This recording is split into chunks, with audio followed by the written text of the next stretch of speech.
The High Window by Raymond Chandler. The house was on Dresden Avenue in the Oak Knoll section of Pasadena, a big, solid-looking house with burgundy brick walls, a terracotta tile roof, and a white stone trim. All I knew about the people was that they were a Mrs. Elizabeth Bright Murdoch and family, and that she wanted to hire a nice, clean private detective who wouldn't drop cigar ashes on the floor and never carried more than one gun.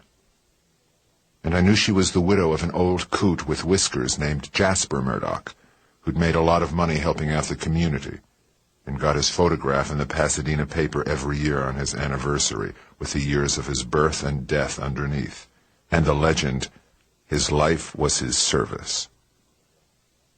I left my car in the street and walked over a few dozen stumblestones set into the green lawn and rang the bell. After a while, a middle-aged sourpuss in a maid's costume opened the front door about 8 inches and gave me the beady eye. "Philip Marlowe," I said, "calling on Mrs. Murdoch, by appointment." "Which Mrs. Murdoch?" she almost screamed at me.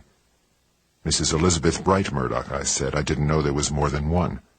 "Well, there is," she snapped. I went in. The room beyond was large and square and sunken and cool and had the restful atmosphere of a funeral chapel and something of the same smell. We left it and went along a hallway, and after a while the sourpuss opened a door and motioned me in and went away grinding her teeth. It was a small room looking out on the back garden. It had an ugly red and brown carpet and was furnished as an office. A thin, fragile-looking blondish girl in shell glasses sat behind a desk with a typewriter on a pulled-out leaf at her left. "I'm Miss Davis, Mrs. Murdoch's secretary. She wanted me to ask you for a few references." "You mean she sent for me without knowing anything about me?" Her lip trembled and she bit it. I didn't know whether she was scared or annoyed or just having trouble being cool and businesslike, but she didn't look happy. "She got your name from the manager of a branch of the California Security Bank, but he doesn't know you personally," she said. "Get your pencil ready," I said. "First off, one of the vice presidents of that same bank, George S. Leake. He's in the main office. Then State Senator Houston Oglethorpe. He may be in Sacramento or he may be at his office in the State Building in L.A. Then, if you'd like a couple of cops, Bernard Olds of the DA's staff and Detective Lieutenant Carl Randall of the Central Homicide Bureau. You think maybe that would be enough?" "Don't laugh at me," she said. "I'm only doing what I'm told." While she was looking up the numbers and telephoning hither and yon, I looked her over. She was pale, with a sort of natural paleness, and she looked healthy enough. Her coarse-grained, coppery blonde hair was not ugly in itself, but it was drawn back so tightly over her narrow head that it almost lost the effect of being hair at all. Her eyes behind the glasses were very large, cobalt blue with big irises and a vague expression. The whole face had a sort of off-key neurotic charm that only needed some clever makeup to be striking. When she was through, she hung the phone book back on a hook and stood up and said, "If you'll just wait a few moments," and went towards the door. Halfway there, she turned back and pushed a top drawer of her desk shut at the side. She went out. The door closed. I went around the desk and pulled open the door she'd come back to shut. I was just curious. It wasn't any of my business that she had a small Colt automatic in the drawer. I shut it and sat down again. She opened the door and said, "Mrs. Murdoch will see you now." We went along some more hallway, and she opened half of a double-glass door. I went in, and the door was closed behind me. It was so dark in there that at first I couldn't see anything but the outdoor light coming through thick bushes and screens. Then I saw that the room was a sort of sun porch that had been allowed to get completely overgrown outside. There was a reed chaise lounge over by the window. It had a curved back and enough cushions to stuff an elephant, and there was a woman leaning back on it with a wine-glass in her hand. Then my eyes got used to the light, and I could see her. She had pewter-colored hair set in a ruthless permanent, a hard beak, and large, moist eyes with a sympathetic expression of wet stones. She let me stand while she finished the port in her glass and put the glass down on the table and filled it again. Then she spoke. Her voice had a hard baritone quality and sounded as if it didn't want any nonsense. "Sit down, Mr. Marlowe. I've never had any dealing with private detectives. What are your charges?" "To do what, Mrs. Murdoch?" "It's a very confidential matter, naturally. Nothing to do with the police." "I charge $25 a day, Mrs. Murdoch, and of course expenses." "I see. And what is the nature of the expenses?" "Little things that come up here and there. You never know." "I should prefer to know," she said acidly. "You'll get it all down in black and white. You'll have a chance to object if you don't like it." "And how much retainer would you expect?" "From people in your position, Mrs. Murdoch, I don't necessarily have to have a retainer." She laughed suddenly, and then she belched. "My asthma," she said carelessly. "I drink this wine as medicine. That's why I'm not offering you any. Here's the situation. Something of considerable value has been stolen from me. I want it back, but I want more than that. I don't want anybody arrested. The thief happens to be a member of my family, by marriage, my daughter-in-law. I have a damn fool of a son, but I'm very fond of him. About a year ago, he made an idiotic marriage without my consent. This was foolish of him because he is quite incapable of earning a living, and he has no money except what I give him, and I am not generous with money. The lady he chose, or who chose him, was a nightclub singer. Her name, appropriately enough, was Linda Conquest. They have lived here in this house. I've paid their expenses, given each of them a car, made the lady a sufficient but not gaudy allowance for clothes and so on. No doubt she found life rather dull. No doubt she found my son dull. I find him dull myself. At any rate, she moved out very abruptly a week or so ago without leaving a forwarding address or saying goodbye. What was taken, she went on, was a coin. A rare gold coin called a brasher doubloon. It was the pride of my husband's collection. I care nothing for such things, but he did. I have kept the collection intact since he died 4 years ago. It's upstairs in a locked fireproof room in a set of fireproof cases. It is insured, but I have not reported the loss yet. I don't want to if I can help it. I'm quite sure Linda took it. The coin is said to be worth over $10,000. It's a mint specimen. But pretty hard to sell, I said. Perhaps, I don't know. I didn't miss the coin until yesterday. I should not have missed it then, except that a man in Los Angeles named Morningstar called up and said he was a dealer and was the Murdoch brasher, as he called it, for sale. My son happened to take the call. He said he didn't believe it was for sale. It never had been. My son reported the conversation to Miss Davis, who reported it to me. I had her call the man back. I was faintly curious. "Why were you curious, Mrs. Murdoch?" I asked. Just to be saying something. If the man was a dealer of any repute, he would know that the coin was not for sale. My husband provided in his will that no part of his collection might be sold during my lifetime. I spoke to Mr. Morningstar. His full name is Elisha Morningstar, and he has offices in the Belfont building on 9th Street. I told him the Murdoch collection was not for sale, never had been, and that I was surprised that he didn't know that. He hemmed and hawed, and then asked me if he might examine the coin. I said certainly not. He thanked me rather dryly and hung up. So I went upstairs to examine the coin myself, something I had not done in a year. It was gone from its place in one of the locked fireproof cases. What I thought then you can probably guess. I said, the part about Mr. Morningstar, maybe. Somebody had offered the coin to him for sale, and he had known or suspected where it came from. How would it be stolen? By anyone in this house, very easily. The keys are in my bag, and my bag lies around here and there. It would be a very simple matter to get hold of the keys long enough to unlock a door and a cabinet and then return the keys. I see. How do you establish that your daughter-in-law took it, Mrs. Murdoch? I don't, in a strictly evidential sense, but I'm quite sure of it. The servants are 3 women who have been here many, many years, long before I married Mr. Murdoch, which was only 7 years ago. My son didn't take it, first, because he is not the kind of fool that steals from his mother, and secondly, if he had taken it, he could easily have prevented me from speaking to the coin dealer. Miss Davis, ridiculous. Just not the type at all, too mousy. No, Mr. Marlowe, Linda is the sort of lady who might do it just for spite, if nothing else. And you know what these nightclub people are. All sorts of people, like the rest of us, I said. No signs of a burglar, I suppose. Maybe I'd better look the room over.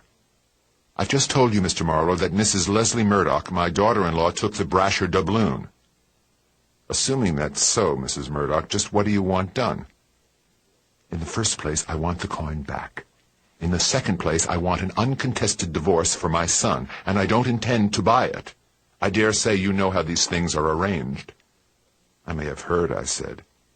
You say the lady left no forwarding address. Does that mean you have no idea at all where she went? Exactly that. A disappearance, then. Your son might have some ideas he hasn't passed along to you. I'll have to see him. My son knows nothing. He doesn't even know the doubloon has been stolen. When the time comes, I'll handle him. Until then, I want him left alone. He'll do exactly what I want him to. He hasn't always, I said. His marriage, she said nastily, was a momentary impulse. It takes 3 days to have that kind of momentary impulse in California, Mrs. Murdoch. Young man, do you want this job or don't you? I want it if I'm told the facts and allowed to handle the case as I see fit. I don't want it if you're going to make a lot of rules and regulations for me to trip over. This is a delicate family matter, Mr. Marlowe, and it must be handled with delicacy. If you hire me, you'll get all the delicacy I have. If I don't have enough delicacy, maybe you'd better not hire me. You'll do, she said dryly. She bent over sideways and fumbled with a key on a house telephone and growled into it when she was answered. There were steps, and the little copper blonde came tripping into the room with her chin low, as if somebody might be going to take a swing at her. Make this man a check for $250, the old dragon snarled at her, and keep your mouth shut about it. The little girl flushed all the way to her neck. You know I never talk about your affairs, Mrs. Murdoch, she bleated. I wouldn't dream of it. She turned with her head down and ran out of the room. I'll need a photo of the lady and some information, I said when the door was shut again. Look in the desk drawer. I went over and opened the single drawer of the reed desk and took out the photo that lay all alone in the bottom of the drawer, face up, looking at me with cool, dark eyes. A wide, cool, go-to-hell mouth with very kissable lips. The expression of the face lacked something. Once the something might have been called breeding, but these days I didn't know what to call it. I nodded over the photo and slipped it into my pocket. The door opened and the little girl came in with a 3-decker checkbook and a fountain pen and made a desk of her arm for Mrs. Murdoch to sign. The little girl tore the check out and gave it to me. Nothing was said to her, so she went out softly again and closed the door.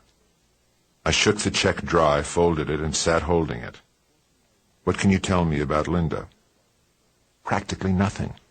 Before she married my son, she shared an apartment with a girl named Lois Magic. Charming names these people choose for themselves. Who is an entertainer of some sort. They worked at a place called the Idle Valley Club out Ventura Boulevard way. My son Leslie knows it far too well. I know nothing about Linda's family or origins. You don't know Miss Magic's address? No. Would your son be likely to know? Or Miss Davis? I'll ask my son when he comes in. I don't think so. You can ask Miss Davis. I'm sure she doesn't. I see. You don't know any other friends of Linda's? No. Would you know what money and clothes and jewels she had with her? Not much money. She might have had a couple of $100 at most, unless, of course, she had found a new friend. If I find she didn't steal the coin, that ends the investigation as far as I'm concerned, correct? We'll talk it over, she said roughly. She let me get to the door before she growled at my back. You don't like me very well, do you? I turned to grin back at her with my hand on the knob. Does anybody? She threw her head back and opened her mouth wide and roared with laughter. I went back along the hall and knocked on the secretary's half-open door and looked in. She had her arms folded on her desk and her face down on the folded arms. She was sobbing. I shut the door and went over beside her and put an arm around her thin shoulders. Cheer up, I said. You ought to feel sorry for her. She thinks she's tough and she's breaking her back trying to live up to it. The little girl jumped erect away from my arm. Don't touch me, she said breathlessly. Please, I never let men touch me. And don't say such awful things about Mrs. Murdoch. She sniffled some more and got a man's handkerchief out of her desk and wiped her eyes with it. I saw on the hanging-down corner the initials LM embroidered in purple. "Is there something you want?" she asked.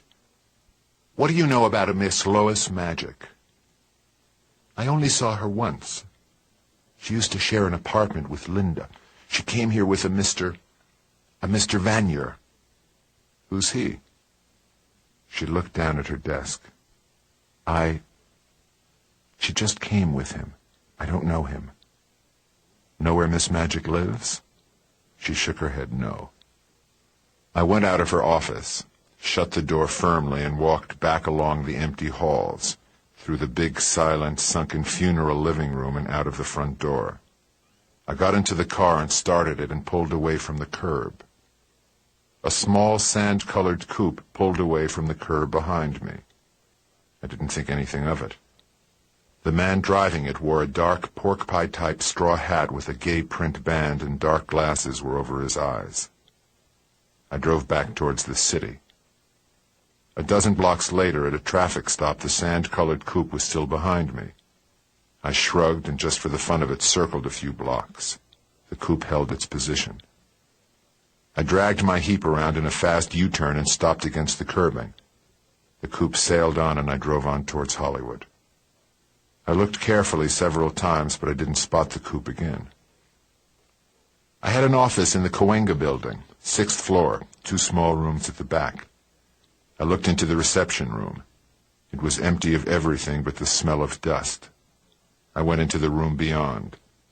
I hung my hat and coat on the coat rack and hoisted the phone book onto the desk. Elisha Morningstar was listed at 824 Bellefonte Building, 422 West 9th Street. I had my hand on the instrument when I remembered that I hadn't switched on the buzzer for the reception room. I reached over the side of the desk and clicked it on and caught it right in stride. Somebody had just opened the door of the outer office. It was a slim, tall, self-satisfied-looking number in a tropical worsted suit of slate blue, black and white shoes, a dull ivory-colored shirt, and a tie and display handkerchief the color of jacaranda bloom. As I opened the communicating door, he made a quarter turn and stared at me out of a pair of rather dreamy pale eyes set close to a narrow nose. "You're Marlowe?" I nodded. "I'm a little disappointed," he said. "I rather expected something with dirty fingernails." "Come inside," I said, "and you can be witty sitting down." He sat down on the customer's side of the desk, took off the glove from his right hand, and folded this with the other already off and laid them on the desk. "You here on business?" I asked, "or just slumming?" His smile was as faint as a fat lady at a fireman's ball. "The name's Murdoch. You're hired to find my wife, I gather." "That secretary of your mother's has her job hanging by a frayed thread. She talks out of turn." He shook his head sharply. "Mother won't know. Anyhow, Mother couldn't do without Merle. She has to have someone to bully. But why does she want Linda found? I can't understand it.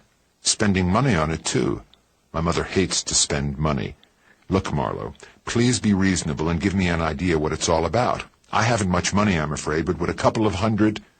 "I ought to bop you," I said. "Besides, I'm not supposed to talk to you. Orders." "Why, for heaven's sake?"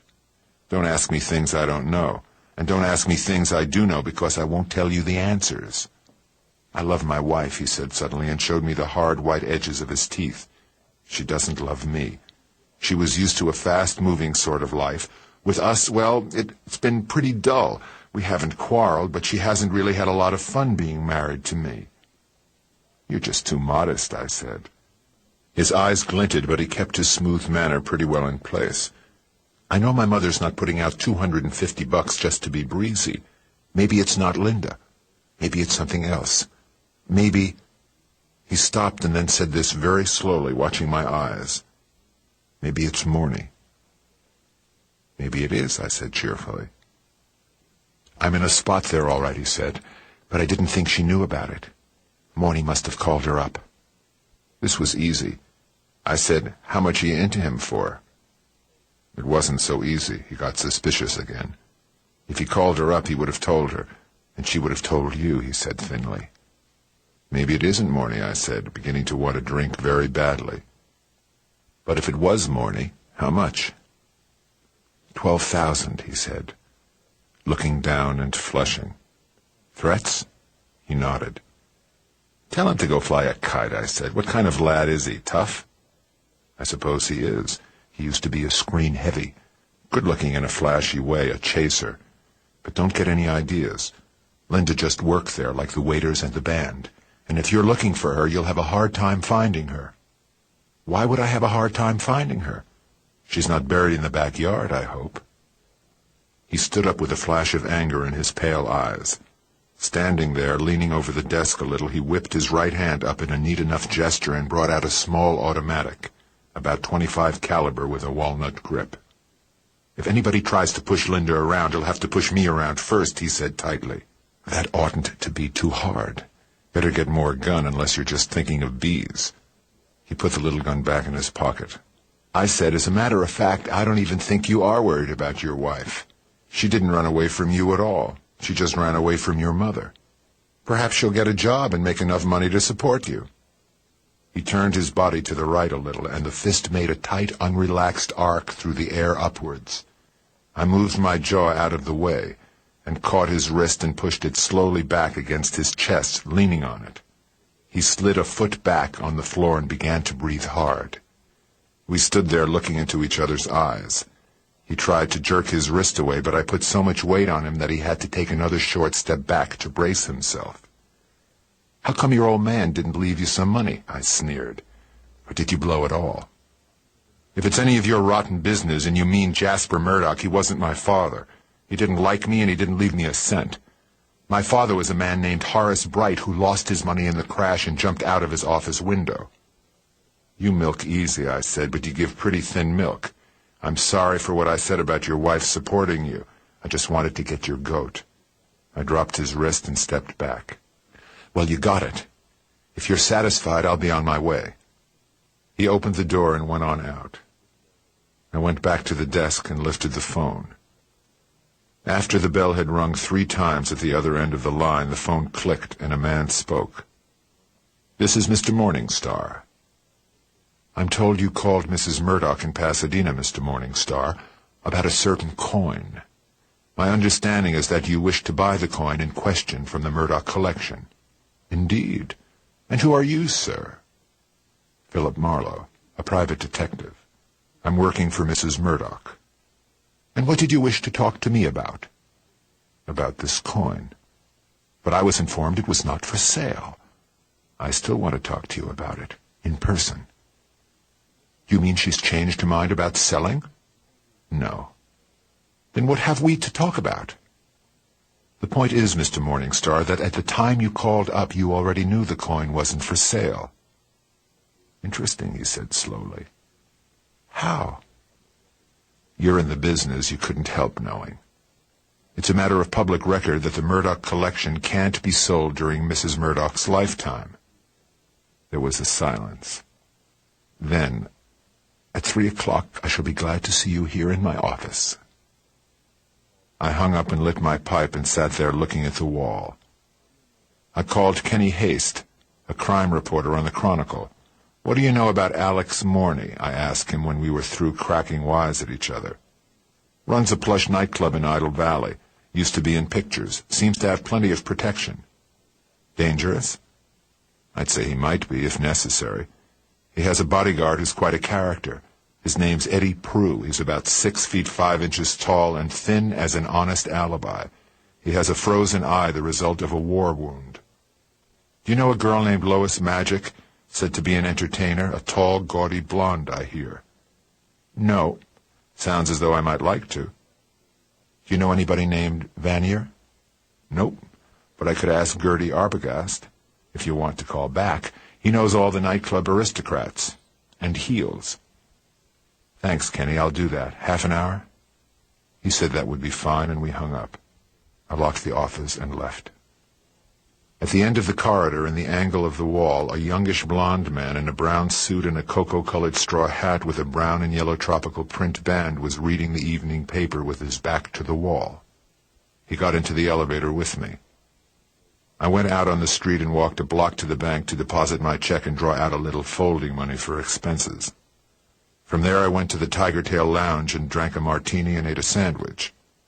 The man in the brown suit posted himself at the end of the bar and drank Coca-Colas and looked bored. I dragged my sandwich out as long as I could and then strolled back to the telephone booth at the inner end of the bar. I dialed the Chronicle office again. "Okay," Kenny Haste said. "Gertie Arbogast says Morny married your gaudy blonde not very long ago, Lois Magic. He doesn't know Vanier. He says Morny bought a place out beyond Bel Air, a white house on Stillwood Crescent Drive, about 5 blocks north of Sunset. Gertie says Morny took it over from a busted flush named Arthur Blake Popham, who got caught in a mail fraud rap. Many thanks, Kenny." I hung up, stepped out of the booth. I spun around and went back through a swing door into the kitchen and through that to the alley and along the alley a quarter block to the back of the parking lot where I'd put my car.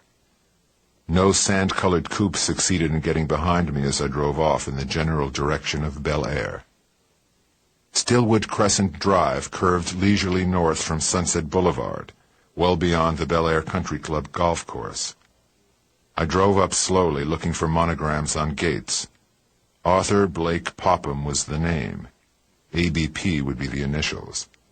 I found them gilt on a black shield, the gates folded back on a black composition driveway.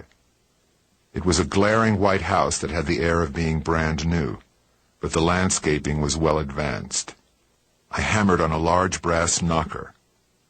Back along the side of the house, a chauffeur was washing off a Cadillac. The door opened and a hard-eyed Filipino in a white coat curled his lip at me. I gave him a card. "Mrs. Morny," I said. He shut the door. Time passed as it always does when I go calling. The door opened. The Filipino poked my card at me. "She not at home." "Didn't you know that when I gave you the card?" "I know when she tell me." He shut the door in my face. I walked along the side of the house to where the chauffeur was squirting water on the Cadillac. I said, "Where's the boss?" "Ask at the house, Jack." "I done ask. They done shut the door in my face." "You're breaking my heart, Jack." "How about Mrs. Morny?" "How's the little old expense account?" he asked in a small, careful voice. "For 5, I could start thinking." "I wouldn't want to make it that tough for you." "For 10, I could sing like 4 canaries in a steel guitar." "I don't like these plushy orchestrations," I said. He cocked his head sideways. "Talk English, Jack."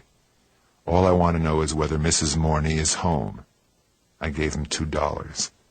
"She's in the backyard with a friend," he said. "You got a friend that don't work and a husband that works, you're all set, see?" He leered.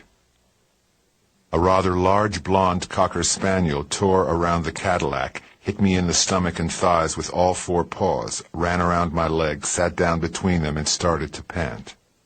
A male voice called, "Here, Heathcliff!" A man came into view through the opening of a latticed tunnel covered with climbing roses. Tall, dark, with a clear olive skin, gleaming white teeth. A narrow black mustache, sideburns too long, much too long. He snapped a clear, hard voice. "Here, Heathcliff! Come here at once!" The dog breathed hard and didn't move, except to lean a little closer to my right leg. "Who are you?" the man asked, staring me down. I held out my card. The dog quietly backed out from between my legs and faded silently into the distance. "What do you want?" "Want to see Mrs. Morny. Are you Mr. Morny?" "That's Mr. Vanier," the chauffeur said behind my back, in a drawled, overpolite voice of deliberate insolence. "Mr. Vanier's a friend of the family." Vanier looked past my shoulder, his eyes furious. "Could you bring yourself to say what point you wish to discuss with Mrs. Morny?" "I'd prefer to explain that to Mrs. Morny herself." "The implication is that she doesn't care to see you." Behind the car, the chauffeur said, "Watch his right, Jack. It might have a knife in it." Vanier's olive skin turned the color of dried seaweed. He turned on his heel and rapped at me in a stifled voice. "Follow me." He went along the brick path under the tunnel of roses and through a white gate at the end. Beyond was a walled-in garden. Beside the pool there was a flagged space set with blue and white garden furniture. A long-limbed, languorous type of showgirl blonde lay at her ease in one of the chairs. From 30 feet away she looked like a lot of class. From 10 feet away, She looked like something made up to be seen from 30 feet away. She wore white duck slacks, blue and white open-toed sandals over bare feet, and crimson toenails, a white silk blouse, and a necklace of green stones that were not square-cut emeralds. I said, "I'm looking for a friend of yours, Mrs. Morney. I understand that she shared an apartment with you about a year ago. Her name is Linda Conquest." The blonde looked at me and said, "I don't think I've seen her in 6 months. She got married." "Then you don't know where she is, Mrs. Morney?" "Didn't I say so?" "No. You said you didn't think you'd seen her in 6 months. Not quite the same thing. You think Mr. Morney could help me? Or would?" "How would I know?" "You could try. If he don't like you, he has guys around that can bounce you." "I think you could tell me yourself if you wanted to." "How are you going to make me want to?" Her eyes were inviting. "With all these people around," I said, "how can I?" "That's a thought," she said, and sipped from her glass, watching me over it. Vanier stood up very slowly. His face was white. He put his hand inside his shirt and said slowly between his teeth, "Get out, Mug, while you can still walk." I looked at him in surprise. "Where's your refinement? And don't tell me you wear a gun with your garden clothes." The blonde laughed, showing a fine set of teeth. I turned and walked away across the grass. The red-eyed chauffeur was still at work on the Cadillac. "How you come out?" he asked me out of the side of his mouth. "Badly. They trampled all over me," I said. "Who is this guy Vanier? What's he do?" "Women, my guess would be," he said. "Isn't it a bit dangerous playing with this particular woman?" "I'd say it was," he agreed. "Different guys got different ideas of danger." "Where does he live?" "Sherman Oaks." "Ever run across a girl named Linda Conquest? Tall, dark, handsome, used to be a singer with a band?" He shook his head. "I don't know the party. All kinds of dames come here, mostly pretty flashy. I don't get introduced." I went back along the black driveway. He stood there, scratching his chin. I drove along the block looking for a place to park so that I could run up to the office for a moment before going on downtown. It was only then that I noticed the car in front of which I had parked was a familiar-looking sand-colored coupe. I went into the office, looked on the floor for mail, didn't find any, bought myself a short drink out of the office bottle, and left. I was below Sunset on Vine before he picked me up. I drove all the way downtown on 3rd. The sand-colored coupe kept half a block behind me all the way. I parked near 7th and Olive. At Spring I went into the Hotel Metropole, strolled over to the big horseshoe cigar counter to light one of my cigarettes, and then sat down in one of the old brown leather chairs in the lobby. A blond man in a brown suit, dark glasses, and the now familiar hat came into the lobby and sat down with his back to a pillar. I got up and wandered over and dropped into the chair beside him. I looked at him sideways. He didn't move. Behind the dark glasses, his eyelashes flicked up and down rapidly. I struck a match and held the flame to his cigarette. "Light?" "Oh, thanks," he said, very surprised. He looked at me sideways several times before he spoke. "Haven't I seen you somewhere before?" "Over on Dresden Avenue in Pasadena, this morning." I could see his cheeks get pinker than they had been. He sighed. "I must be lousy," he said. "Boy, you stink," I agreed. "Maybe it's the hat," he said. "The hat helps," I said, "but you don't really need it. Did you want something with me, or are you just practicing?"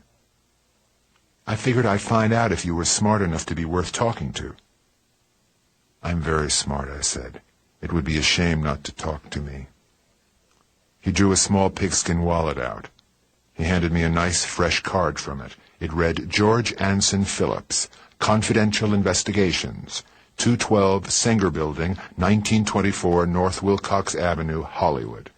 A Glenview telephone number." I slipped the card into my pocket. "You want one of mine, or have you completed your file on me?" "Oh, I know all about you," he said. "I was a deputy at Ventura the time you were working on the Gregson case. I remembered your name when I saw it on your registration this a.m. So when I lost you on the way into town, I just looked you up. I figured we could maybe make a deal. Pool our resources, as they say. I saw the guy go into your office, so I figured he'd hired you." You knew who he was? I'm working on him, he said, and his voice sounded flat and discouraged. And where I'm getting is no place at all. What did he do to you? Well, I'm working for his wife. Divorce? He looked all around him carefully and said in a small voice, So she says, but I wonder. They both want one, I said, each trying to get something on the other. Comical, isn't it? My end I don't like so well. A guy's tailing me around some of the time, a very tall guy with a funny eye. I shake him, but after a while I see him again. Anything to do with you? Never saw him that I know of. We better get together and talk this thing over properly, but I can't do it now. I have an appointment. I'd like to, he said, very much. My office, my apartment, or your office, or where? My apartment. Give me that card a minute. He turned it over on his palm when I gave it to him and wrote slowly with a small metal pen, moving his tongue along his lips. 204 Florence Apartments, 128 Court Street. I looked at him curiously. Court Street on Bunker Hill? He nodded, flushing all over his blond skin. Not too good, he said quickly. I haven't been in the chips lately. Do you mind? No, why would I? Just between the two of us, this divorce stuff is a lot of hooey. It's something else entirely, isn't it? Yeah, he said softly, and something I don't like more every minute I think about it. Here. He pulled something out of his pocket and dropped it into my hand. It was a flat key. No need for you to wait around in the hall if I happen to be out. I have 2 of them. What time would you think you'd come over? About 4:30, the way it looks now. You sure you want to give me this key? Why, we're in the same racket, he said, looking up at me innocently, or as innocently as he could look through a pair of dark glasses. The Belfont building was 8 stories of nothing in particular that had got itself pinched off between a large green and chromium cut-rate suit emporium and a 3-story and basement garage. There were 2 open grill elevators, but only one seemed to be running, and that not busy. An old man sat inside it, slack-jawed and watery-eyed on a piece of folded burlap on top of a wooden stool. I got in with him and said 8, and we dragged upwards, lurching. I got out at my floor and started along the hallway. Elisha Morningstar's office was at the back opposite the fire door. I turned the knob and went into a small, narrow room with a dust-gray floor carpet. An inner wooden door was open at the back. Then the dry voice of Elisha Morningstar called out, "Come in, please. Come in." In the swivel chair at the desk sat an elderly party in a dark gray suit. He had some stringy white hair that grew long enough to tickle his ears. He said, "You are Mr. Marlowe?" I nodded. "Pray be seated." "Well, Mr. Marlowe, what can I do for you?" "Tell me about the Brasher doubloon." "Ah, yes," he said, "the Brasher doubloon. It's a gold coin, roughly equivalent to a $20 gold piece and about the size of a $half, almost exactly. It was made for the state of New York in the year 1787. It was not minted. There were no mints until 1793, when the first mint was opened in Philadelphia. The Brasher doubloon was coined probably by the pressure molding process, and its maker was a private goldsmith named Ephraim Brasher. The 2 halves of the mold were engraved in steel, in intaglio, of course. These halves were then mounted in lead. Gold blanks were pressed between them in a coin press. Then the edges were trimmed for weight and smoothed. "Kind of a slow process," I said. "Quite. And since the surface hardening of steel without distortion could not be accomplished at that time, the dies wore and had to be remade from time to time, with consequent slight variations in design which would be visible under strong magnification. In fact, it would be safe to say no 2 of the coins would be identical, judged by modern methods of microscopic examination. How many of these coins are there, and what are they worth? A few hundred, 1,000, perhaps more. But of these, very few indeed are uncirculated specimens in what is called mint condition.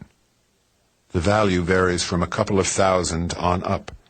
I should say that at the present time, since the devaluation of the dollar, an uncirculated specimen carefully handled by a reputable dealer might easily bring $10,000 or even more.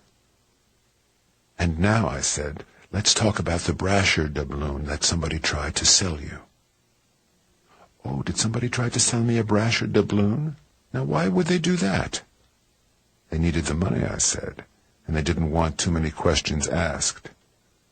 And you assume this from the mere fact that I called up Mrs. Murdoch and asked if her Brasher doubloon was for sale? Sure. She had the same idea herself. It's reasonable. Like I said over the phone to you, you'd know that coin was not for sale if you knew anything about the business at all, and I can see that you do. You would be offered this coin for sale, I said, in suspicious circumstances. You'd want to buy it if you could get it cheap and have the money to handle it. But you would want to know where it came from, and even if you were quite sure it was stolen, you could still buy it if you could get it cheap enough. By buying the coin cheap, you'd be protecting the owner or his insurance carrier from complete loss. They'd be glad to pay you back your outlay. It's done all the time. Then the Murdoch Brasher has been stolen, he said abruptly. Don't quote me, I said. It's a secret. And how much will your principal pay for the return of the coin? I leaned over the desk and gave him my shady leer. $1,000. What did you pay? $800, he said. $800 for an uncirculated specimen of the Brasher doubloon, he chortled. Fine. Got it with you? That leaves you $200. A quick turnover, a reasonable profit, and no trouble for anybody. It's not in my office, he said. You take me for a fool? Let us say 11 in the morning. Come back with your money. The coin may or may not be here, but if I'm satisfied with your behavior, I'll arrange matters. That's satisfactory, I said, and stood up. I have to get the money anyhow. At 11 a.m., he said, and no tricks, Mr. Marlowe. Don't think I don't know how to protect myself. I hope you do, I said, because what you're handling is dynamite. I left him and tramped across the empty outer office and opened the door and let it shut, staying inside. I sneaked back across the threadbare carpet and edged in behind the door. Nothing happened for a while except that a nose was blown. Then a swivel chair squeaked. The threshing sound of a telephone being dialed. I lunged across to the instrument on the little typewriter desk and lifted it. At the other end of the line, the bell had started to ring. It rang 6 times. Then a man's voice said, Yeah? The Florence Apartments? Yeah. I'd like to speak to Mr. Anson in apartment 204. Hold the wire. I'll see if he's in. Mr. Morningstar and I held the wire. Noise came over it, the blaring sound of a loud radio broadcasting a baseball game. Then I could hear the hollow sound of steps coming nearer and the harsh rattle of the telephone receiver being picked up, and the voice said, Not in. Any message? I'll call later, Mr. Morningstar said. I hung up fast and did a rapid glide across the floor to the entrance door and opened it very silently, like snow falling, and let it close the same way. Bunker Hill is old town, lost town, shabby town, crook town. I was earlier than 4:30 getting over there, but not much. I parked at the end of the street and walked along Court Street to the Florence Apartments. The entrance door had a glass panel and enough of the name left to be read. I opened it and went down 3 brass-bound steps into a hallway you could touch on both sides without stretching. I went up the stairs. Apartment 204 was on the right side, and the baseball game was right across the hall from it. I knocked, got no answer, and knocked louder. I knocked a 3rd time while I felt in my pocket for the key George Anson Phillips had given me. I put the key into the door and went in. A square room with a brown carpet. Very little furniture, and that not inviting. There was a door on either side of the bed. The door to the left led into a small kitchenette with a brown woodstone sink and an old electric icebox that clicked and began to throb in torment just as I pushed the door open. I went back around the wall bed and through the other door. It gave on a short hallway with an open space for clothes and a built-in dresser. I pushed the bathroom door. It opened about a foot and then stuck. My nose twitched and I could feel my lips stiffen, and I smelled the harsh, sharp, bitter smell from beyond the door. I poked my head through the opening.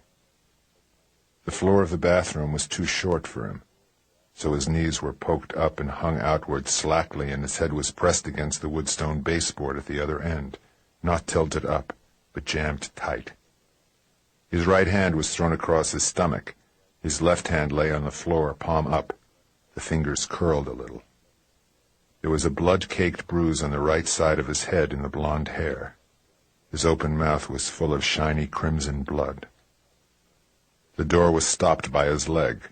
I pushed hard and edged around it and got in. I bent down to push 2 fingers into the side of his neck against the big artery. No artery throbbed there, or even whispered. I pulled away from the door and pulled it open and went back through the hall into the living room. I took out the flat key George Anson Phillips had given me and rubbed it between my moist palms and laid it down beside the lamp. I smeared the doorknob, opening the door, and the outside knob, closing the door. I went back down the stairs and stood in the half-dark of the hall looking at a small enameled plate on a door that read, "Manager." I knocked on the door. "You the manager?" "Yeah."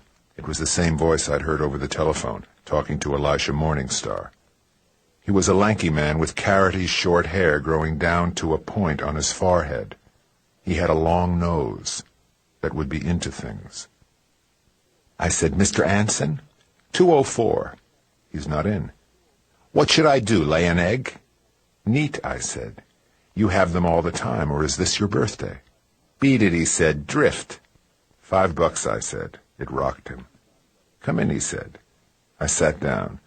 We looked at each other with the clear, innocent eyes of a couple of used car salesmen. I got my wallet out and selected a card from it.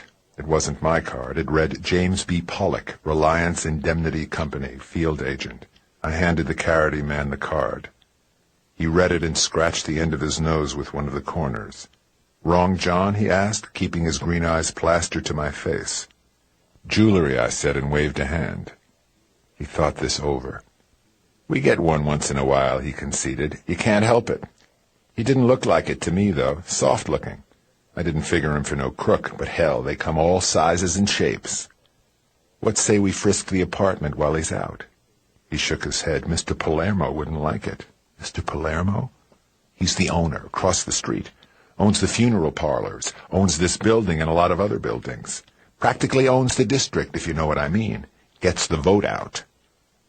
"Well, while he's getting the vote out, or whatever he's doing at the moment, let's go up and frisk the apartment." "Don't get me sore at you," the carroty man said briefly. "That would bother me like 2% of nothing at all," I said. The carroty man stood up suddenly and took hold of his lower lip with his teeth. "You said something about 5.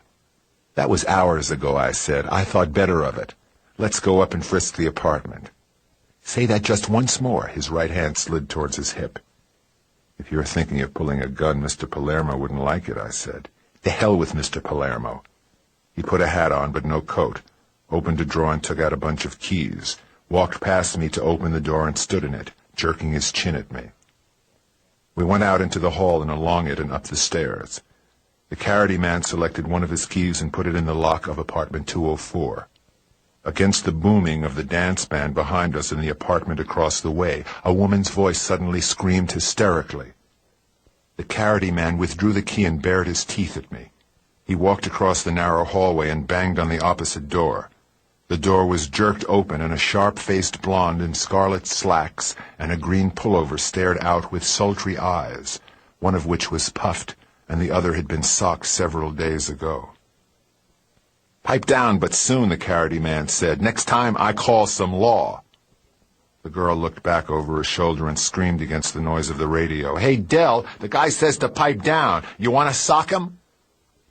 A chair squeaked. The radio noise died abruptly, and a thick, bitter-eyed, dark man appeared behind the blonde, yanked her out of the way with one hand, and pushed his face at us. "Buzz off. I just come in from lunch. I had a lousy lunch. I wouldn't want nobody to push muscle at me."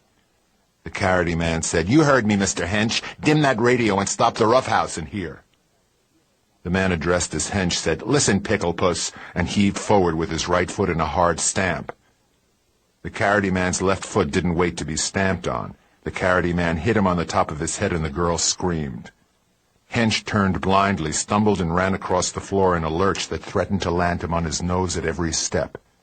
Hench made the bed on one knee and plunged a hand under the pillow. I said, "Look out! Gun!" "I can fade that too," the carroty man said between his teeth, and slid his right hand, empty now, under his open vest. Hench was down on both knees. He came up on one and turned, and there was a short black gun in his right hand, and he was staring down at it, not holding it by the grip at all, holding it flat on his palm. "This ain't my gun." I said, "Drop it, Hench." He looked up at me, puzzled, dark eyes suddenly sober. "It ain't my gun," he said, and held it out flat. "Mine's a Colt .32, belly gun." I took the gun off his hand. He made no effort to stop me. I sniffed the gun. It had been fired. I sprang the magazine out and counted the bullets through the small holes in the side. There were 6. With one in the magazine, that made 7. The gun was a Colt .32 automatic, 8-shot. "Better get some law," I said. "A shot has been fired from this gun, and it's about time you found out there's a dead man in the apartment across the hall." "Shot in the throat with a medium-caliber gun and a soft-nosed bullet," Detective Lieutenant Jesse Breeze said. "A gun like this and bullets like is in here." He danced the gun on his hand. The gun Hench had said was not his gun. He was a big man, rather paunchy. He would be about 50 years old, and the only thing about him that very much suggested cop was the calm, unwinking, unwavering stare of his prominent pale blue eyes, a stare that had no thought of being rude, but that anybody but a cop would feel to be rude. We were sitting in Hench's apartment, and the door was shut. Hench said thickly, "If the idea is the guy was shot with the gun under the pillow, okay. Seems like he might have been. It ain't my gun, and nothing you boys can think up is going to make me say it's my gun." "Assuming that to be so," Breeze said, "how come? Somebody swiped your gun and left this one? When? How?" "We went out about 3:30 or so to get something to eat at the hash house around the corner," Hench said. "We must have left the door unlocked. We were kind of hitting the bottle a little. I guess we were pretty noisy." Breeze said, "Hitting the hooch like you birds been and having a gun under the pillow, sooner or later somebody was going to get shot. You ought to know that." "Hell, we didn't even know the guy," Hench said. Breeze said, "You left your door open or unlocked. The killer heard you go out. He got into your apartment, wanting to ditch his gun, saw the bed down, walked across and slipped his gun under the pillow, and then imagine his surprise. He found an other gun there waiting for him, so he took it along. Now, if he meant to ditch his gun, why not do it where he did his killing? Why take the risk of going into another apartment to do it?" I put in my nickel's worth, saying, suppose coming out of the shock of his murder, he found himself in the hall still holding the murder gun. He would want to ditch it fast. Then if Hench's door was open and he'd heard them go out along the hall. Breeze looked at me briefly and grunted, "I'm not saying it isn't so, I'm just considering." He went over to the door, then turned and stood looking at the girl on the bed. "You all right, sister, or should I call for a matron?" The girl on the bed didn't answer him. Breeze went out the door. He came back into the room with a young, fresh-faced, plain-clothes detective. "This is Lieutenant Spangler," he said. "He'll take you down. Get going, huh?" Hench went back to the bed and shook the girl's shoulder. "Get on up, babe. We got to take a ride." The door closed. Breeze and I sat looking at each other heavily. After a while, Breeze got tired of looking at me and dug a cigar out of his pocket. "You and me," he said, "are going to get along. You don't think so, but we are. But not because I took any sudden fancy to you. It's the way I work. Everything sensible, everything quiet." He took a card out of his pocket and read from that. "James B. Pollock, Reliance Indemnity Company, field agent. What's the idea?" "In a neighborhood like this, it's bad form to use your own name," I said. Anson didn't either. "What I'd like to know," Breeze said, "is what you know about the dead guy." "I know that his name is George Anson Phillips, that he claimed to be a private detective. He followed me downtown into the lobby of the Hotel Metropole. I spoke to him, and he admitted he'd been following me and said it was because he wanted to find out if I was smart enough to do business with. He was on a job he had got leery of, and he wanted to join up with somebody, perhaps somebody with a little more experience than he had, if he had any at all. What you working on?" I shook my head and didn't answer. "This is murder," Breeze said. "You're going to have to tell me." I shook my head again. "Of course you know I can throw you in the can as a material witness," he said casually. I said, "Are you going to do it?" He smiled bleakly. "You got a lawyer?" "I know several lawyers. I don't have a lawyer on a retainer basis." "Why don't you go on home and let a man work?" he asked crossly. I got up and nodded and went towards the door. "So long," he said drearily. "Don't leave town. We'll want a statement." It was 6:45 when I let myself into the office and clicked the light on and picked a piece of paper off the floor. It was a notice from the Green Feather Messenger Service saying that a package was held, awaiting my call, and would be delivered upon request at any hour of the day or night. I pulled the phone over and looked at the number on the slip and called it. They said my package could be sent right over. 10 minutes later, the door was knocked on, and I opened it to a boy in a uniform cap who took my signature and gave me a small, square package, not more than 2.5 inches wide. The label had my name and address printed on it in ink, in a quite fair imitation of typed letters, larger and thinner than pica. Inside was a thin, cheap cardboard box pasted over with brown paper and stamped "Made in Japan" with a rubber stamp. The lid fitted down all the way and tightly. I pulled it off and saw tissue paper and cotton wool. Separating these, I was looking at a gold coin about the size of a $50, bright and shining as if it had just come from the mint. The side facing me showed a spread eagle with a shield for a breast and the initials E.B. punched into the left wing. At the bottom was the date, 1787. I was looking at the brasher doubloon. I filled an empty tobacco pouch half full, wrapped the coin up in tissue paper, snapped a rubber band around it, and tucked it into the tobacco in the pouch and put more in on top. I closed the zipper and put the pouch in my pocket. I got a shoulder holster out of the desk and strapped it on and slipped a Colt .38 automatic into it, put on hat and coat, and had the office door unlatched when the phone rang. I went back and leaned on the desk and answered. After what seemed a very long time, there was the quiet, remote whisper of a voice saying dimly without any tone, "Too bad for you, Marlowe." Then the click and the droning on the wire, and I hung up and went back across the office and out. I drove west on Sunset, then parked near a drugstore and went into its phone booth. I dropped my nickel and asked the O operator for a Pasadena number. She told me how much money to put in. A soft but very clear voice said, "Mrs. Murdoch's residence. Philip Marlowe here. Mrs. Murdoch, please." "Mr. Marlowe? Mrs. Murdoch is resting now. Can you tell me what it is?" "You oughtn't to have told him." "I? Who?" "That loopy guy whose handkerchief you cry into." "How dare you?" "That's fine," I said. "Now let me talk to Mrs. Murdoch. I have to." "Very well, I'll try." The voice went away and I waited a long time. "This is Mrs. Murdoch. Could you identify the property we were talking about this morning, Mrs. Murdoch? I mean, could you pick it out from others just like it?" "Well, are there others just like it?" "Dozens, hundreds for all I know." "I suppose I couldn't identify it then, but in the circumstances, that's what I'm getting at, Mrs. Murdoch. The identification would seem to depend on tracing the history of the article back to you." "Why? Do you know where it is?" "Mr. Morningstar claims to have seen it. He says it was offered to him for sale, just as you suspected. He wouldn't buy." "It's not important now." "Not important?" "No. Have you anything else to report?" "Another question to ask. Do you know a youngish, blond fellow named George Anson Phillips, claimed to be a private detective?" "I do not. Why should I?" "I don't know. He enters the picture somewhere. I think he was the one who tried to sell the article." "Anything else?" "Yes. I agreed to pay Morningstar $1,000 for the return of the article. He said he could get it for $800. "This is all very unnecessary now, Mr. Marlowe. I have decided to drop the matter. The coin has been returned to me." "Just like that? I hope you're not too disappointed," she said. "The circumstances are a little difficult. I may decide to explain, and I may not. You may call at the house tomorrow morning. Since I do not wish to proceed with the investigation, you will keep the retainer as payment in full." "One moment, Mrs. Murdoch.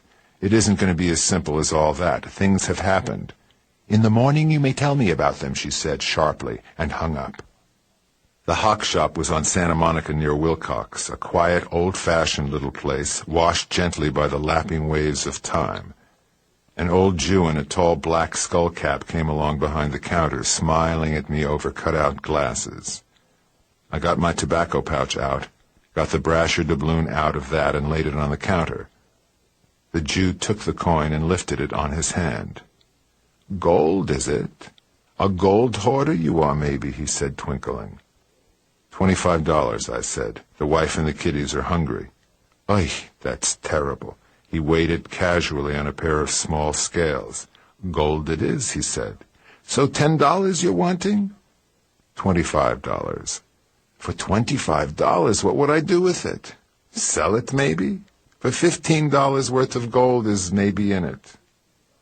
"You got a good safe?" "Mister, in this business are the best safes money can buy." "Make out the ticket." He wrote it out partly with his pen and partly with his tongue. I walked down to the corner drugstore and bought an envelope and borrowed a pen and mailed the pawn ticket to myself. In the Belfont building, a few windows glowed here and there, but not many. The same old plow horse sat in the elevator on his piece of folded burlap. I said, "I don't suppose you know where I can get in touch with the building superintendent." "You want something?" "I want the address of one of the tenants." "Which one?" "Mr. Morningstar." "He ain't home, still in his office." "Are you sure?" "Sure, I'm sure. He ain't been down yet." I got into the car and said 8. He wrestled the door shut and we ground our way up. At the end of the corridor, 2 doors were alight. They were the only 2 in sight that were. I opened the door marked entrance and stepped into the narrow office with the small closed typewriter desk. The wooden door was still ajar. I walked along to it and knocked on the wood and said, "Mr. Morningstar." No answer. The hairs moved on the back of my neck. I stepped around the door.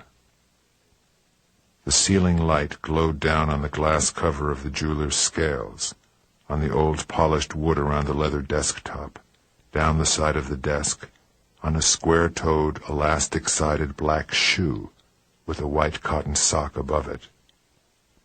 The shoe was at the wrong angle, pointing to the corner of the ceiling. The rest of the leg was behind the corner of the big safe. He lay crumpled on his back, very lonely, very dead. The safe door was wide open and keys hung in the lock of the inner compartment. A metal drawer was pulled out. It was empty now. I didn't touch him except to bend over and put the back of my hand against his livid, violet-colored face. Blood had oozed from the side of his forehead where he'd been hit.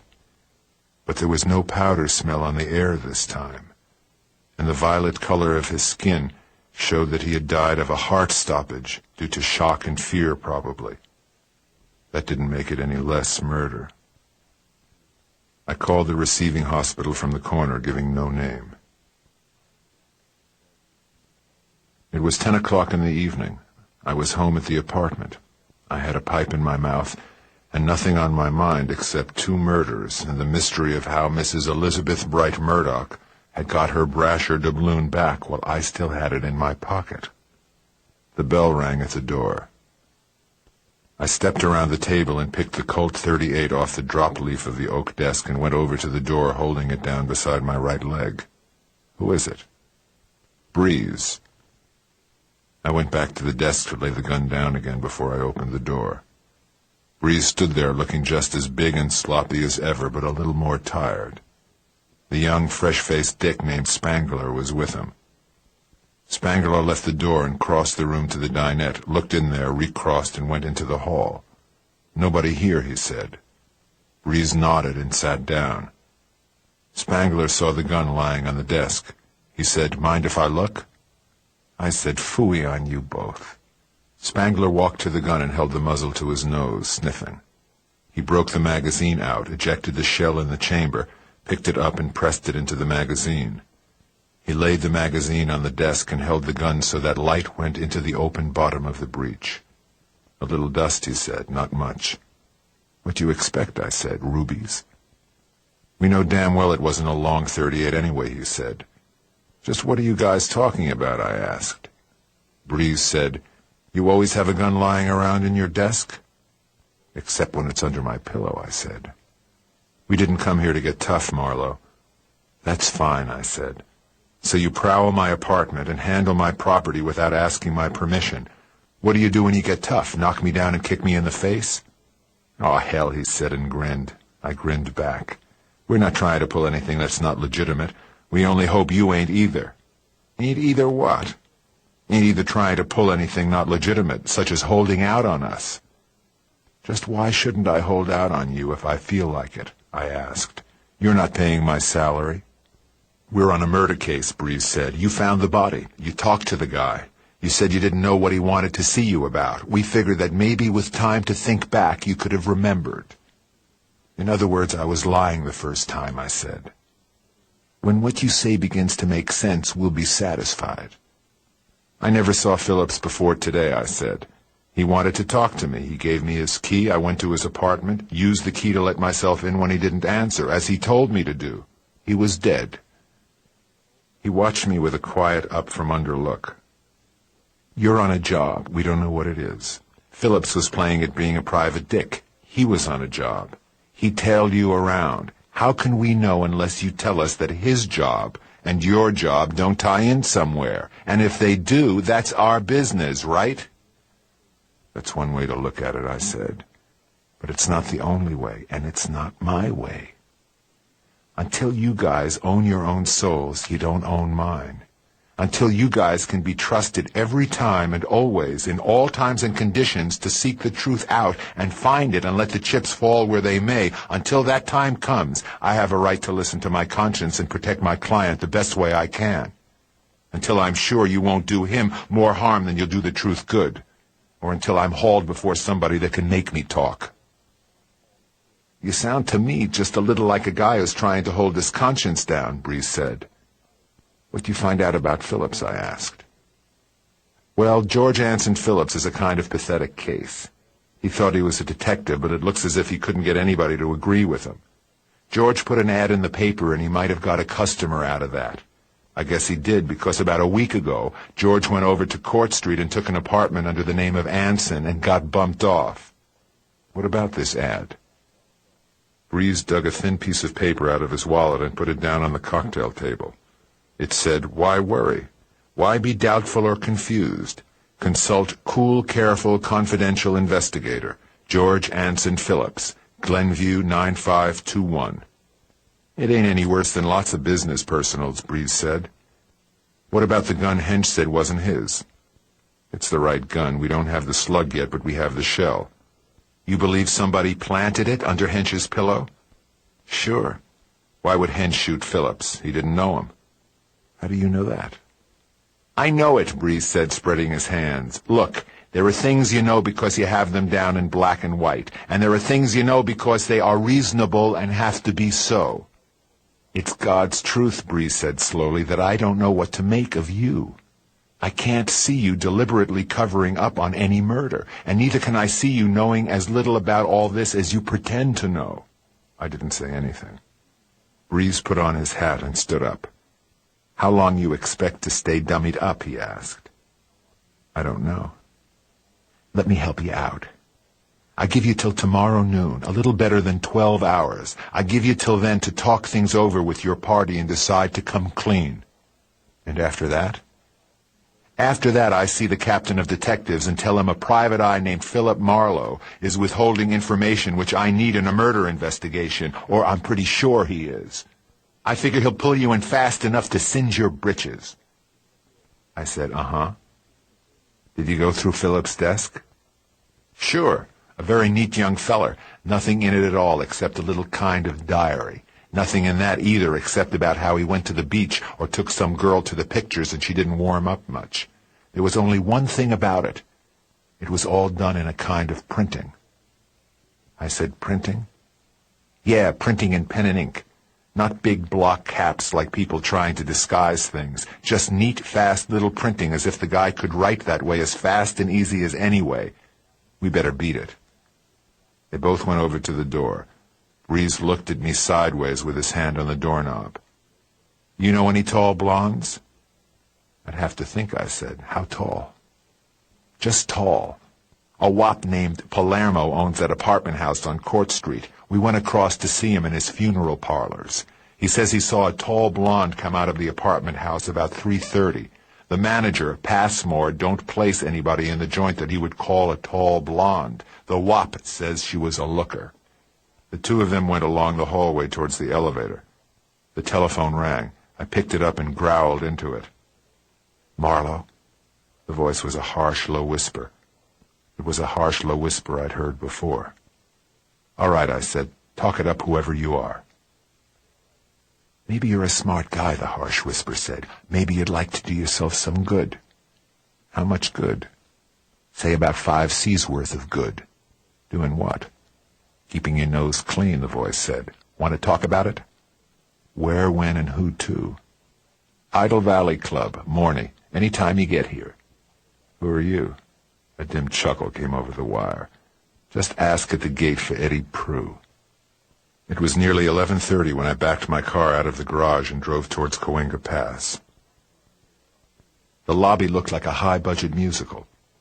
A lot of sound, an all-star cast, and a plot with all the originality and drive of a split fingernail. I went into the bar and sank into a leather bar seat packed with down. The barman moved slowly along the bar to the end where I sat and stood looking away from me with nothing in his face but pallor. Then he turned to me and said, "Yes, sir?" "I want to talk to a fellow named Eddie Prue." "Your name?" "Marlowe." "Drink while waiting?" "A dry martini'll do." I carried the drink over to a small table against the wall and sat down there and lit a cigarette. A girl was singing. She had a rich, deep down around the ankles contralto that was pleasant to listen to. A man at the next table said to his girl, "They got Linda Conquest back with the band. I heard she got married to some rich guy in Pasadena, but it didn't take." I started to get up, but a shadow fell across my table and a man was standing there. A great long gallows of a man with a ravaged face and a haggard frozen right eye that had a clotted iris and the steady look of blindness. "I'm Prue," the man said in his harsh whisper. So I gathered. You want to talk to me, I want to talk to you, and I want to talk to the girl that just sang. Let's go. There was a locked door at the back end of the bar. Prue unlocked it and stood aside for me to pass him. It was a cozy sort of office, not too large. There was a built-in upholstered corner seat by the French windows, and a man in a white dinner jacket was standing with his back to the room, looking out. The man at the window turned around and showed me that he was going on 50 and had soft ash-gray hair and plenty of it, and a heavy, handsome face with nothing unusual about it except a short, puckered scar on his left cheek that had almost the effect of a deep dimple. He looked at me with no expression and said, "You're Marlowe?" I nodded. "Sit down." I sat down. Eddie Prue sat in a chair against the wall and tilted the front legs off the floor. "I don't like peepers," Morny said. "I don't like 'em when they question my driver or when they get tough with my guests. On the other hand, just at the moment, I might have a use for you. It might pay you to play ball with me." "How much might it pay me?" I asked. "It might pay you in time and health. Just mind your business and I'll mind my business and we won't have any trouble." I said it might be that my business and your business would get a little mixed up together, through no fault of mine. "In what way?" "Well, for instance, your hard boy here calling me up on the phone and trying to scare me to death. And later in the evening calling me up and talking about 5 C's and how it would do me some good to drive out here and talk to you. And for instance, that same hard boy following around after a fellow in my business who happened to get shot this afternoon on Court Street on Bunker Hill." Morny lifted his cigarette away from his lips and narrowed his eyes to look at the tip. "Who got shot?" "A guy named Phillips, a youngish blonde kid. He was a peeper." "I never heard of him," Morny said. "And also, for instance, a tall blonde who didn't live there was seen coming out of the apartment house just after he was killed," I said. "What tall blonde?" "I don't know that. Of course, she need not have anything to do with Phillips." "Why was he killed and how?" "He was sapped and shot in his apartment. We don't know why he was killed. If we knew that, we would likely know who killed him." "Who is we?" "The police and myself. I found him dead, so I had to stick around." Morny said, "You told the cops what?" I said very little. I gather from your opening remarks to me here that you know I'm looking for Linda Conquest, Mrs. Leslie Murdoch. I found her. She's singing here. It seems to me that your wife or Mr. Vanier might have told me, but they didn't. What my wife would tell a peeper, Morny said, you could put in a gnat's eye. No doubt she has her reasons, I said. However, that's not very important now. In fact, it's not very important that I see Miss Conquest. Just the same, I'd like to talk to her a little if you don't mind. Suppose I mind, Morny said. I guess I'd like to talk to her anyway. You wasted your time coming here. I got the idea that I was asked to come here. You can go to hell and back any time you want to, Morny said. Or you can do a little job for me, for $500. Either way, you leave Eddie and me out of any conversations you might have with the police. What's the nature of the job? You were at my house this morning. You ought to have an idea. I don't do divorce business, I said. His face turned white. I love my wife, he said. We've only been married 8 months. I don't want any divorce. She's a swell girl and she knows what time it is as a rule, but I think she's playing with a wrong number at the moment. Let me get this straight. Are you hiring me on a job or off a job I already have? He didn't answer me. And let me get another thing straight. You don't mind your wife playing around, but you don't want her playing around with somebody named Vanier, is that it? I trust her heart, he said slowly, but I don't trust her judgment. And you want me to get something on this man, Vanier? I want to find out what he's up to. Oh, is he up to something? He stared at me levelly for a moment, then he pulled the middle drawer of his desk out, reached in and tossed a folded paper across to me. I picked it up and unfolded it. It was a carbon copy of a gray billhead. Cal Western Dental Supply Company and an address. The bill was for 30 pounds Kerr's Cristobalite, $15.75, and 25 pounds White's Albastone, $7.75, plus tax. It was made out to H.R. Teager, will call, and stamped paid with a rubber stamp. It was signed for in the corner L.G. Vanier. I put it down on the desk. That fell out of his pocket one night when he was here, Morny said, about 10 days ago. Eddie put one of his big feet on it, and Vanier didn't notice he dropped it. Is this supposed to mean something to me? I thought you were a smart detective. I figured you could find out. Morny went to the black and chromium safe against the wall and opened it. He came back with 5 new bills spread out in his fingers like a poker hand. There's your 5 C's, he said. Take Vanier out of my wife's life and they'll be the same again for you. I poked at the crisp new bills with a hungry finger. Then I pushed them away. You can pay me when and if I deliver, I said. I'll take my payment tonight in a short interview with Miss Conquest. And as for this Phillips murder, Eddie here was following Phillips a little. You want to tell me why? No. Murdoch owes you some money, doesn't he? He frowned. I don't discuss things like that. I'll send Linda up to talk to you. He went to the door and out. Eddie Prue unwound his long body and stood up, and gave me a dim gray smile that meant nothing, and wandered off after Morny. I lit another cigarette and looked at the dental supply company's bill again. Something squirmed at the back of my mind, dimly. Linda Conquest came in through the open door behind me and shut it, and stood looking at me with a cold light in her eyes. She looked like her photo and not like it. She had the wide, cool mouth, the short nose, the wide, cool eyes, the dark hair parted in the middle and the broad white line between the parting. "You're a man named Marlowe?" she asked, looking at me. She put her hips against the end of the desk and crossed her ankles. I said I was a man named Marlowe. "By and large," she said, "I'm quite sure I'm not going to like you one damned little bit, so speak your piece and drift away." She wants it back, quickly. It has to be fast or there'll be trouble. She wants what back, Mr. Marlowe? The Brasher doubloon. You mean she thinks I took it? Yeah, just that. She's a dirty old liar, Linda Conquest said. Why would I take her silly old coin? She thinks you might need money. I gather she was not too generous. She laughed a tight, sneering little laugh. No, she said, Mrs. Elizabeth Bright Murdoch would not rate as very generous. Maybe you just took it for spite, kind of, I said hopefully. Maybe I ought to slap your face. Passing on from that to perhaps more important matters, I said, will you give him a divorce?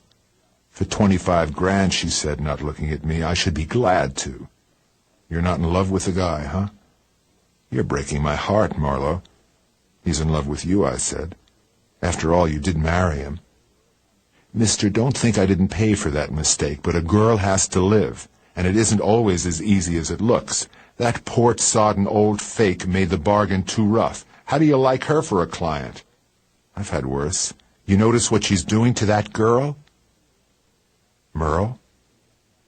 I noticed she bullied her. It isn't just that. The girl had a shock of some kind, and the old brute has used the effect of it to dominate the girl completely. Something funny's going to happen in that family one of these days. I'm glad I won't be there. That's a smart and ruthless woman, Marlowe. Whatever she's got you doing, it's not what she says. She's up to something. Would she kill a couple of men? She laughed. No kidding, I said. A couple of men have been killed, and one of them at least is connected with rare coins. You tell Morny all that? About one of them. We stared at each other. Do you know a fellow named Vanier? Yes, not well. He's a friend of Lois. A very good friend. One of these days he's apt to turn out to be a small, quiet funeral, too. Hints, I said, have sort of been thrown in that direction. She said quietly, Morny will sure as hell kill him if he doesn't lay off Lois. Vanier hasn't anything to do with my job anyway. He has no connection with the Murdochs. No? Let me tell you something. Vanier knows Elizabeth Bright Murdoch, and well. He never came to the house but once while I was there, but he called on the phone plenty of times. I caught some of the calls. He always asked for Merle. Well, that's funny, I said. Merle, huh? I stood there for a moment looking at her and wondering. Then I said, good night and thanks. It was 2 o'clock when I got back to Hollywood and put the car away and went upstairs to my apartment. I opened the windows and flushed the place through while I undressed and stripped the pockets of my suit. Out of them, with other things, came the dental supply company's bill. I dragged the phone book up on the desk in the living room and looked up H.R. Teager. Then the confused memory clicked into place. His address was 422 West 9th Street. The address of the Bellefonte building was 422 West 9th Street. But even the Pinkertons have to sleep, and Marlowe needed far, far more sleep than the Pinkertons. I went to bed. It was just as hot in Pasadena as the day before, and in the same sunless sunroom. Mrs. Elizabeth Bright Murdoch sat in the same reed chaise lounge, and as I came into the room she was pouring herself a slug from what looked like the same port bottle, but was more probably a grandchild. Things are bad, I said. The cops are after me. She looked as flustered as a side of beef. Indeed, I thought you were more competent than that. When I left here yesterday morning, a man followed me in a coupe. I shook him off, but he followed me again, so I invited him to explain why, and he said he knew who I was and he needed help and asked me to come to his apartment on Bunker Hill and talk to him. I went. After I had seen Mr. Morningstar and found the man shot to death on the floor of his bathroom. His name is George Anson Phillips. He claimed to be a private detective. I never heard of him, Mrs. Murdoch said coldly. I never saw him to my knowledge and don't know anything about him. Did you think I employed him to follow you? He gave me the impression that he was working for some member of your family. He wasn't. You can be quite definite on that. I don't think you know quite as much about your family as you think you do, Mrs. Murdoch. I know you have been questioning my son, contrary to my orders, she said coldly. I didn't question him. He questioned me, or tried to. What about this man you found shot? You are involved with the police on account of him? Naturally, but that's only the half of it.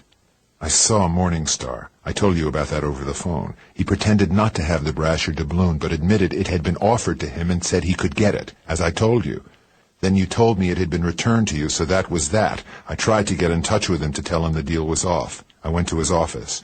The elevator man said he was still in his office. He was lying on his back on the floor, dead, killed by a blow on the head and shock, apparently. Old men die easily. The blow might not have been intended to kill him. I called the receiving hospital but didn't give my name. What do you want me to do? I'm connected with one murder already by having found the body and reported it. I may presently be connected with another by having found the body and not reported it. which is much more serious for me. Even as far as it goes, I have until noon today to disclose the name of my client.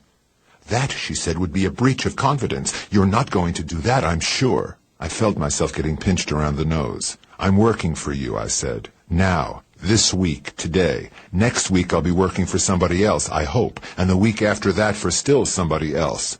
In order to do that, I have to be on reasonably good terms with the police. I value your business, Mrs. Murdoch, but not enough to cut my throat for you and bleed in your lap. You seem to have made a nice mess of the whole thing, she said. She poured some more wine and gulped it too fast and went into a paroxysm of coughing. I jumped up and went over and landed one on her beefy back that would have shaken the city hall. She let out a long, strangled wail and drew her breath in rackingly and stopped coughing. I pressed one of the keys on her dictaphone box. When somebody answered, I said, "Bring Mrs. Murdoch a glass of water, quick," and then let the key up again. When her breath was coming evenly and without effort, I said, "You're not tough. You just think you're tough. You've been living too long with people that are scared of you." The door opened and the maid came in with a pitcher of ice water and a glass. She put them down on the table and went out. I poured Mrs. Murdoch a glass of water and put it in her hand. "You're a callous brute," she said. "You're a cold-blooded fish. I don't like you. I deeply regret ever having met you." "Mutual," I said. She reached a thick finger to a key and barked into the talking box. "Merle, ask my son to come in here at once, and I think you may as well come in with him." She released the key, pressed her broad fingers together, and let her hands drop heavily to her thighs. "My son took the coin, Mr. Marlowe, my own son." In a couple of minutes they both came in and she barked at them to sit down. "All right, son, tell Mr. Marlowe about the doubloon." Murdoch looked up at me quickly and then dropped his eyes. "As I told you yesterday in your office, I owe Morny a lot of money. I didn't want Mother to know. He was pressing me pretty hard for payment. I took the doubloon, using her keys one afternoon when she was asleep and Merle was out. I gave it to Morny and he agreed to hold it as security because I explained to him that he couldn't get anything like $12,000 for it unless he could give its history and show that it was legitimately in his possession.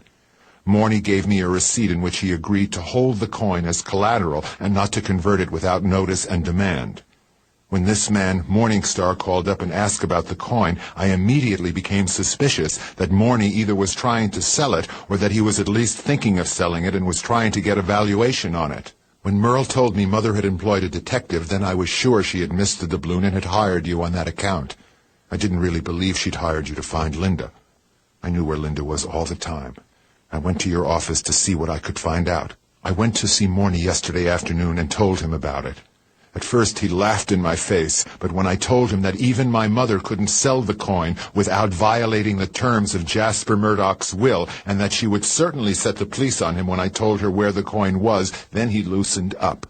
He got up and went to the safe and got the coin out and handed it to me without a word. I gave him back his receipt and he tore it up, so I brought the coin home and told Mother about it. In the silence that followed, I said, "Did Morny threaten you?"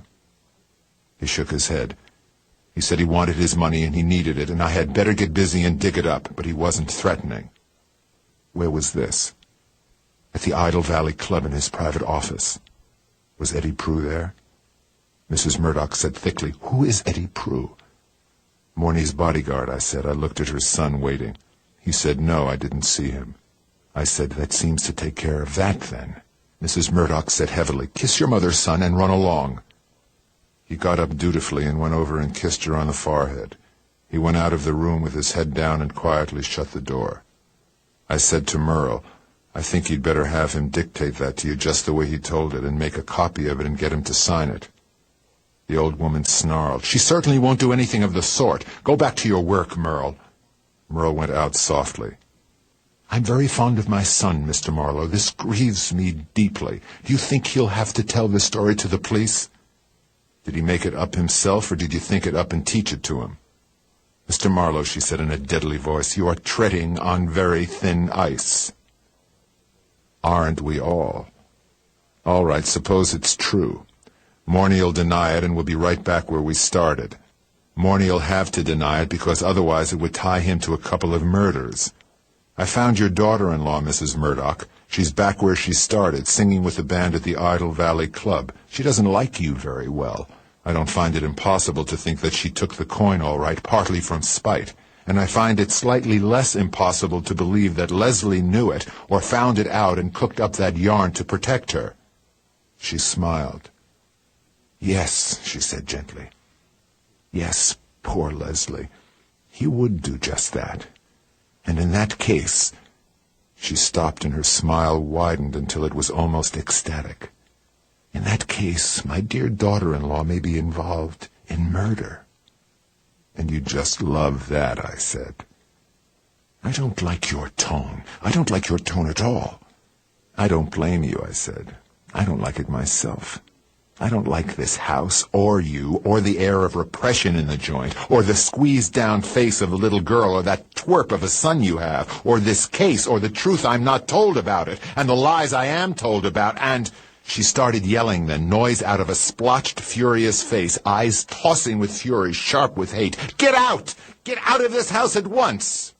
I gave her a sort of tired leer and picked my way to the door and opened it and went out. Steps gibbered along after me, and my name was called. I stopped and turned and let her catch up with me, her eyes trying to pop through her glasses. Mr. Marlowe, please don't go away. She wants you. She really does. The hell with her, I said. She's a fat-faced old liar. Oh, I'm sure if you would only be patient. I put my arm around her shoulders without thinking. She jumped about 3 feet and her eyes blazed with panic. Look, I said slowly, did something happen to you when you were a little girl? She nodded very quickly. A man scared you or something like that? She nodded again. She took her lower lip between her little white teeth. And you've been like this ever since? She just stood there looking white.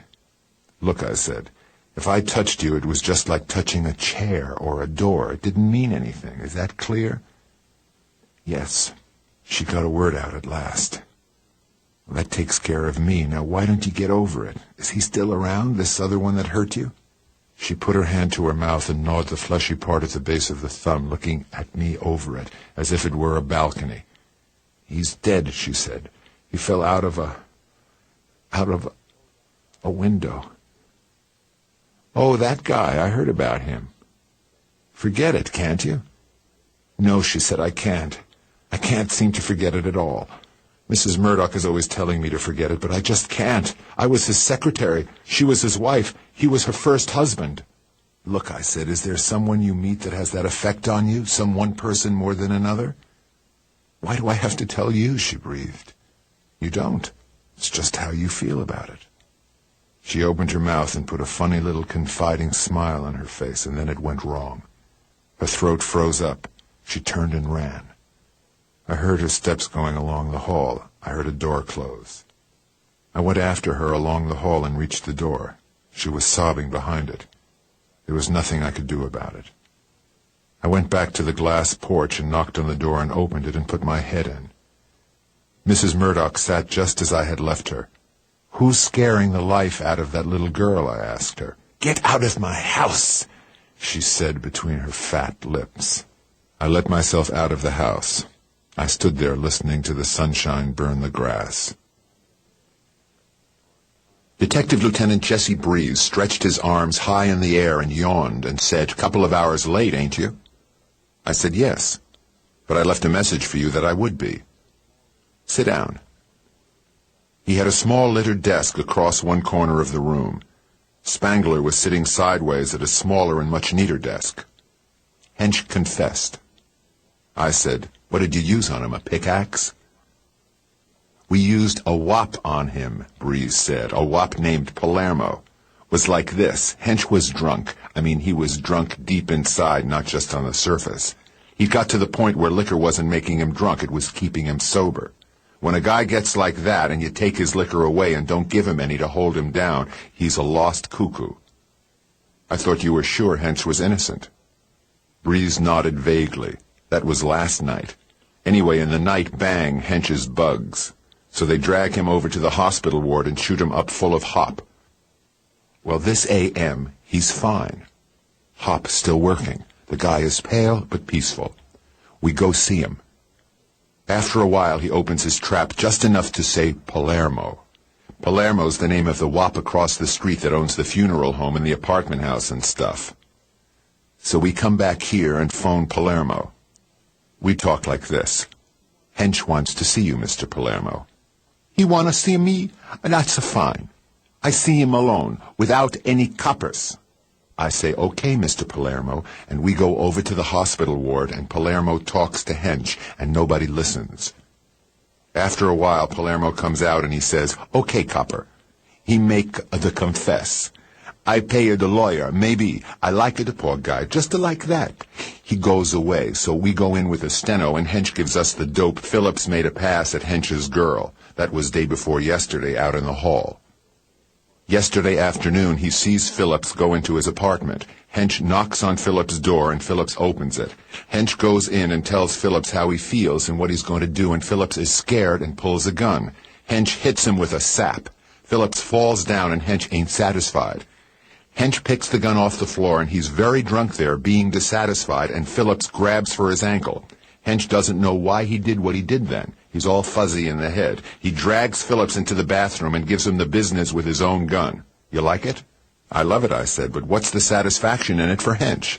Well, you know how a drunk is. It ain't Hench's gun, you see, but he can't make a suicide out of it. There wouldn't be any satisfaction for him in that. So Hench takes the gun away and puts it under his pillow and takes his own gun out and ditches it. He won't tell us where. Then he finds the girl and they eat. Will he cop a plea? Sure, I think so. I figured Palermo could get him off with manslaughter. Why would Palermo want to get him off with anything? He kind of likes Hench, and Palermo's a guy we can't push around. I said, I see. I stood up. Spangler looked at me sideways along glistening eyes. What about the girl? Won't say a word. She's smart. You wouldn't kick, would you? Whatever your business is, it's still your business. Get me? And the girl is a tall blonde, I said. Not of the freshest, but still a tall blonde. Nothing in that, Marlowe, not enough class. Cleaned up and sober, you never can tell, I said. Class is a thing that has a way of dissolving rapidly in alcohol. That all you want with me? Guess so. Not that I wouldn't like to hear your story, but I don't figure I have an absolute right to insist on it the way things are. Mr. Pietro Palermo was sitting in a room which, except for a mahogany roll-top desk, a sacred triptych in gilt frames, and a large ebony and ivory crucifixion, looked exactly like a Victorian parlor. Across the street I could see the windows of the apartment where George Anson Phillips had been killed. The tall Italian with the dark skin and the handsome head of iron-gray hair read my card and said, I got business in 12 minutes. What do you want, Mr. Marlowe? I'm the man that found the dead man across the street yesterday. He was a friend of mine. You saw a tall blonde woman come out of there yesterday. He studied me. Not yesterday. It was 2 or 3 days ago. I tell the coppers yesterday. He snapped his long, dark fingers. The coppers. Bah! Did you see any strangers yesterday, Mr. Palermo? He's a back away in and out, he said. This morning you saw Hench. He lifted his eyes and ran them lazily over my face. Did the coppers tell you that, huh? They told me you got Hench to confess. They said he was a friend of yours. How good a friend they don't know, of course. Hench make her to confess, huh? He smiled, a sudden, brilliant smile. Only Hench didn't do the killing, I said. No? No. That's interesting. Go on, Mr. Marlowe. The confession is a lot of baloney. You got him to make it for some reason of your own. He stood up and went to the door and called out, Tony! A short, tough-looking Italian came into the room, looked at me and sat down against the wall in a straight chair. Tony, this man, Mr. Marlowe. You look at this man very good, Tony. Not to forget him, huh? Tony said, leave it to me, Mr. Palermo. Palermo said, was a friend to you, huh? Yeah. That's bad.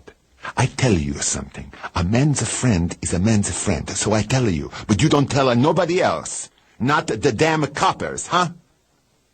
No. I come of a large family, many sisters and brothers. One brother very bad, almost so bad as Tony. Tony grinned. Okay, this brother live very quiet across the street. Gotta move, okay? The cop is filling the joint up. Not so good. Ask too many questions. Not good for business. Not good for this bad brother. You get the idea? Yeah, I said, I get the idea. Okay, this hench no good but a poor guy, drunk, no job, paying no rent, but I got lots of money. So I say, look, hench, you make it to confess. You sick man. You go into the court. I have a lawyer for you. You say to hell with the confess. I was drunk. The damn coppers are stuck. The judge, he turn you loose and you come back to me and I take care of you, okay? So hench say, okay, I make it to confess. That's all. I said, and after 2 or 3 weeks, the bad brother's a long way from here, and the trail is cold, and the cops are likely just write the Phillips killing off as unsolved. Is that it? See, he smiled again. A brilliant, warm smile like the kiss of death. That takes care of Hench, Mr. Palermo, I said, but it doesn't help me much about my friend. He shook his head and looked at his watch. I stood up. Tony stood up.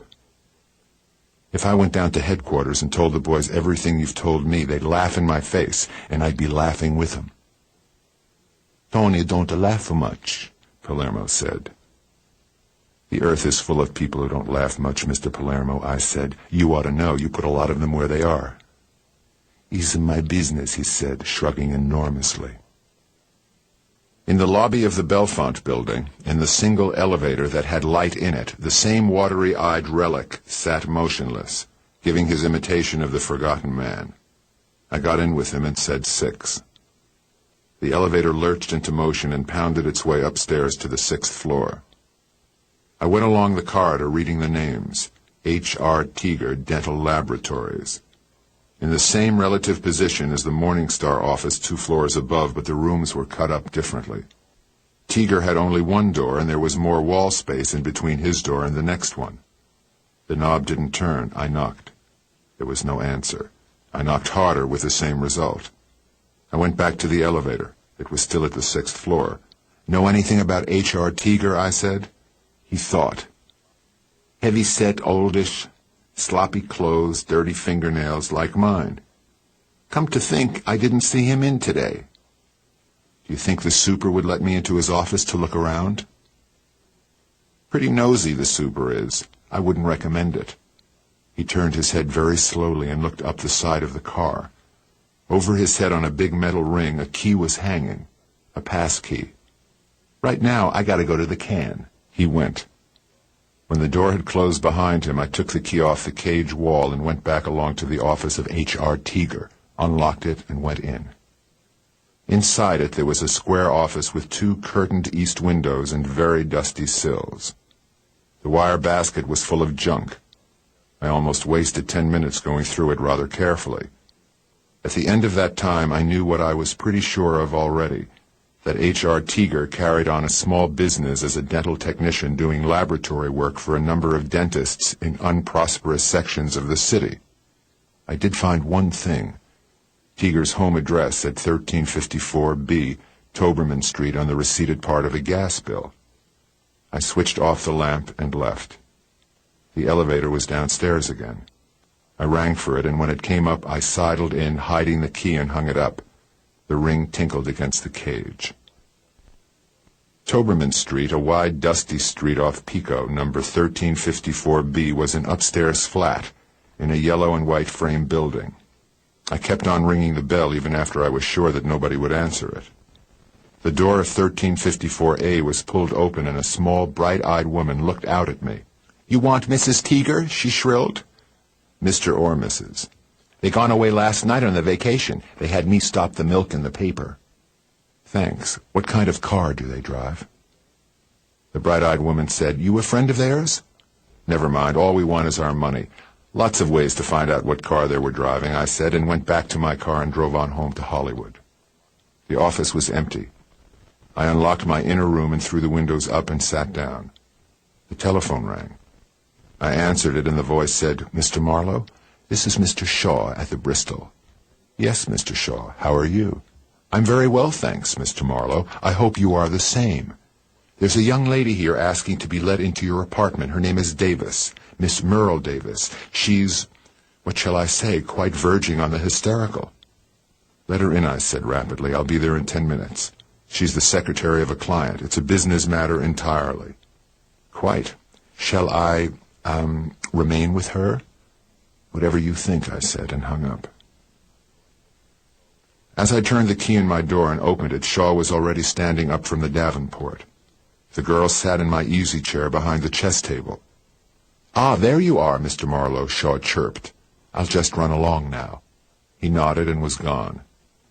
I said, "Hello there." She said hello. Her voice was quite calm, quite serious. Except for her face, she would have looked all right. In the first place, her eyes were quite mad. In addition to this, there was something wrong with her neck, so that very slowly her head was drawn around to the left about 45 degrees. It would stop there, her neck would twitch, and her head would slide back the way it had come. "You're not wearing your glasses," I said.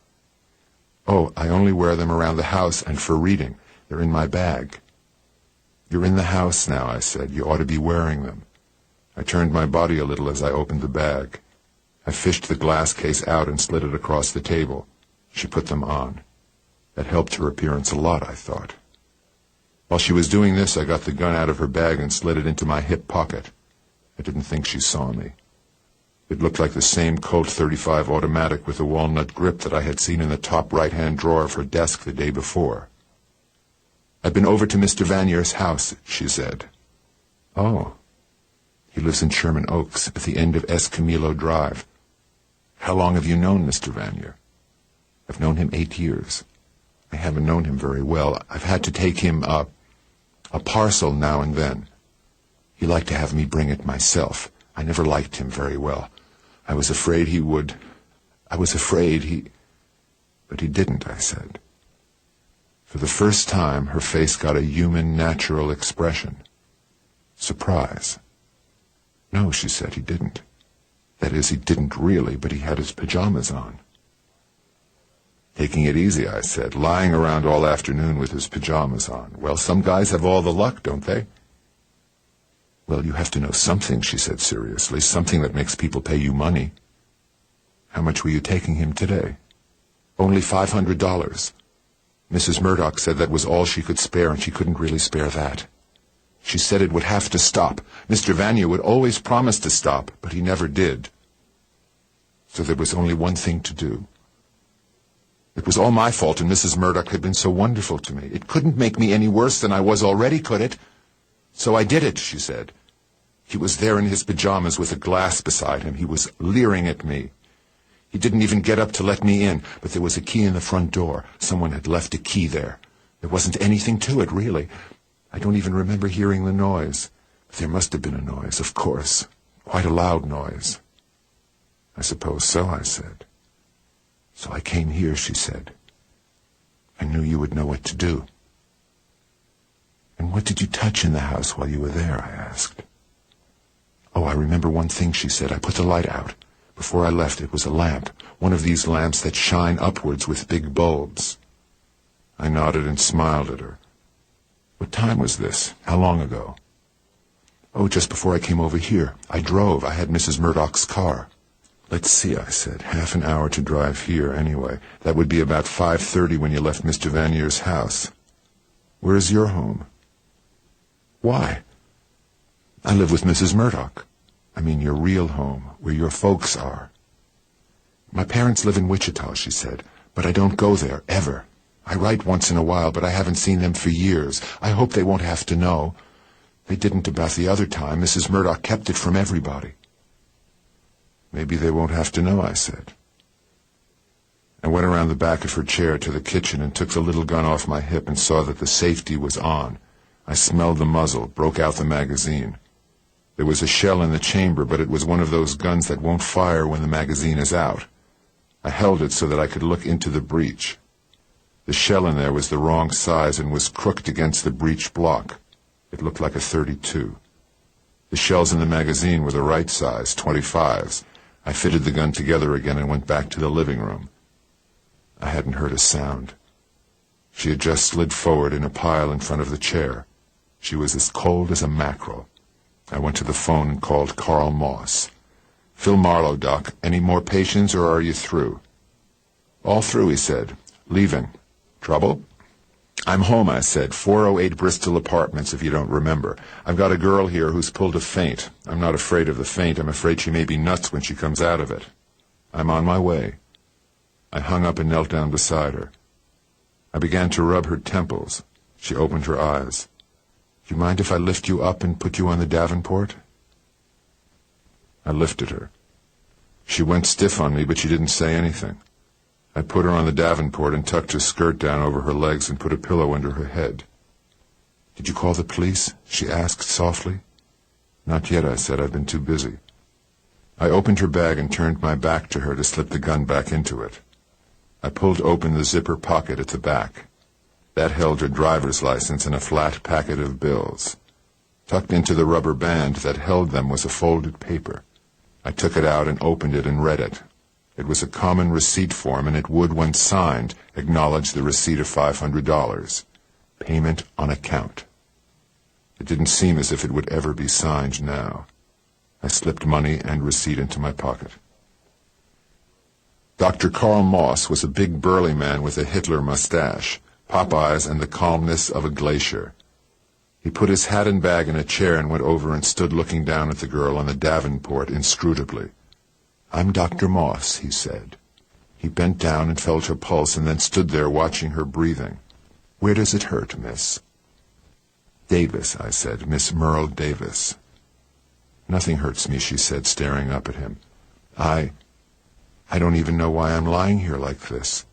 I thought you were the police. You see, I killed a man." "Well, that's a normal human impulse," he said. "I've killed dozens." He didn't smile.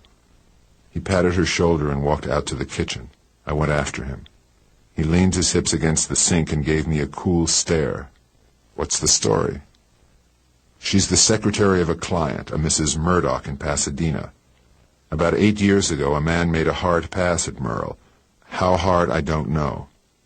Then, I don't mean immediately, but around that time he fell out of a window or jumped. Since then she can't have a man touch her, not in the most casual way, I mean." "Does she think he jumped out of the window on her account?" "I don't know. Mrs. Murdoch is the man's widow. She married again, and her second husband is dead too. Merle has stayed with her. The old woman treats her like a rough parent treats a naughty child." "I see. Regressive. What's that?" "Emotional shock and the subconscious attempt to escape back to childhood. If Mrs. Murdoch scolds her a good deal, but not too much, that would increase the tendency. Identification of childhood subordination with childhood protection." "Do we have to go into that stuff?" I growled. "Look, pal, the girl's obviously a neurotic. It's partly induced and partly deliberate. I mean to say that she really enjoys a lot of it. Even if she doesn't realize that, she enjoys it. However, that's not of immediate importance. What's this about killing a man?" "A man named Vanier who lives in Sherman Oaks. There seems to be some blackmail angle. Merle had to take him his money from time to time. I've seen the guy. A nasty type. She went over there this afternoon and she says she shot him." "Shot him with what?" "She had a gun in her bag, but if she shot him, it wasn't with that. The gun's got a wrong cartridge in the breech. It can't be fired as it is. Also, it hasn't been fired." If she thinks she shot him and isn't just acting, that indicates it was not a new idea to her. She may have a guilt complex, wants to be punished, wants to expiate some real or imaginary crime. What do you want me to do with her?" "She's not going back to Pasadena." "Any family?" "In Wichita. I'll call, but she'll have to stay here tonight." "Does she trust you enough to spend the night in your apartment?" "She came here of her own free will, not socially, so I guess she does." "Well, I'll give her some Nembutal and we'll put her to bed. And you can walk the floor wrestling with your conscience. I have to go over there and see what's happened, and she can't stay here alone, and no man, not even a doctor, is going to put her to bed. Get a nurse. I'll sleep somewhere else." "Phil Marlowe," he said, "the shop-soiled Galahad. Okay. I'll stick around until the nurse comes." He telephoned the nurse's registry. I put my hat on and left. On the way down in the elevator, I remembered that there hadn't been any keys in her bag. So I stopped at the lobby floor and went out through the lobby to the Bristol Avenue side. The car was not hard to find. It was parked crookedly about 2 feet from the curb. It was a gray Mercury convertible. A leather key holder hung in the lock. I got into the car, started the engine, saw that there was plenty of gas, and drove it away. Escamillo Drive was very narrow, averaged about 5 houses to a block, and was overhung by a section of shaggy brown foothill on which nothing lived at this season, except sage and manzanita. In the last block were 3 houses, 2 on the opposite entering corners, 1 at the dead end. That was Vanier's. My spotlight showed the key still in the door. The front door was made of iron-bound oak planks, beveled where they joined. There was a thumb latch instead of a knob. The head of the flat key projected from the lock. I rang the bell, and it rang with that remote sound of a bell ringing at night in an empty house. I opened the front door, leaving the key in the lock. I felt around on the wall inside the door for a light switch, found one, and tilted it up. Pale flame bulbs in pairs and wall brackets went on all around the room, showing me the big lamp Merle had spoken of, as well as other things. I went over to switch the lamp on, then back to switch the wall light off. 2 Davenports angled across the corners of the room, and there was 1 gold chair, 1 pink chair, 1 brown chair, 1 brown and gold jacquard chair with footstool. Yellow pajama legs were on the footstool. Bare ankles, feet in dark green Morocco leather slippers. My eyes ran up from the feet, slowly, carefully. A dark green figured silk robe tied with a tasseled belt. A yellow neck, the face turned sideways, pointed at a mirror on the wall. I walked around and looked in the mirror. The face leered, all right. The left arm and hand lay between a knee and the side of the chair. The right arm hung outside the chair, the ends of the fingers touching the rug. Touching also the butt of a small revolver, about .32 caliber, a belly gun with practically no barrel. The right side of the face was against the back of the chair, but the right shoulder was dark brown with blood, and there was some on the right sleeve, also on the chair.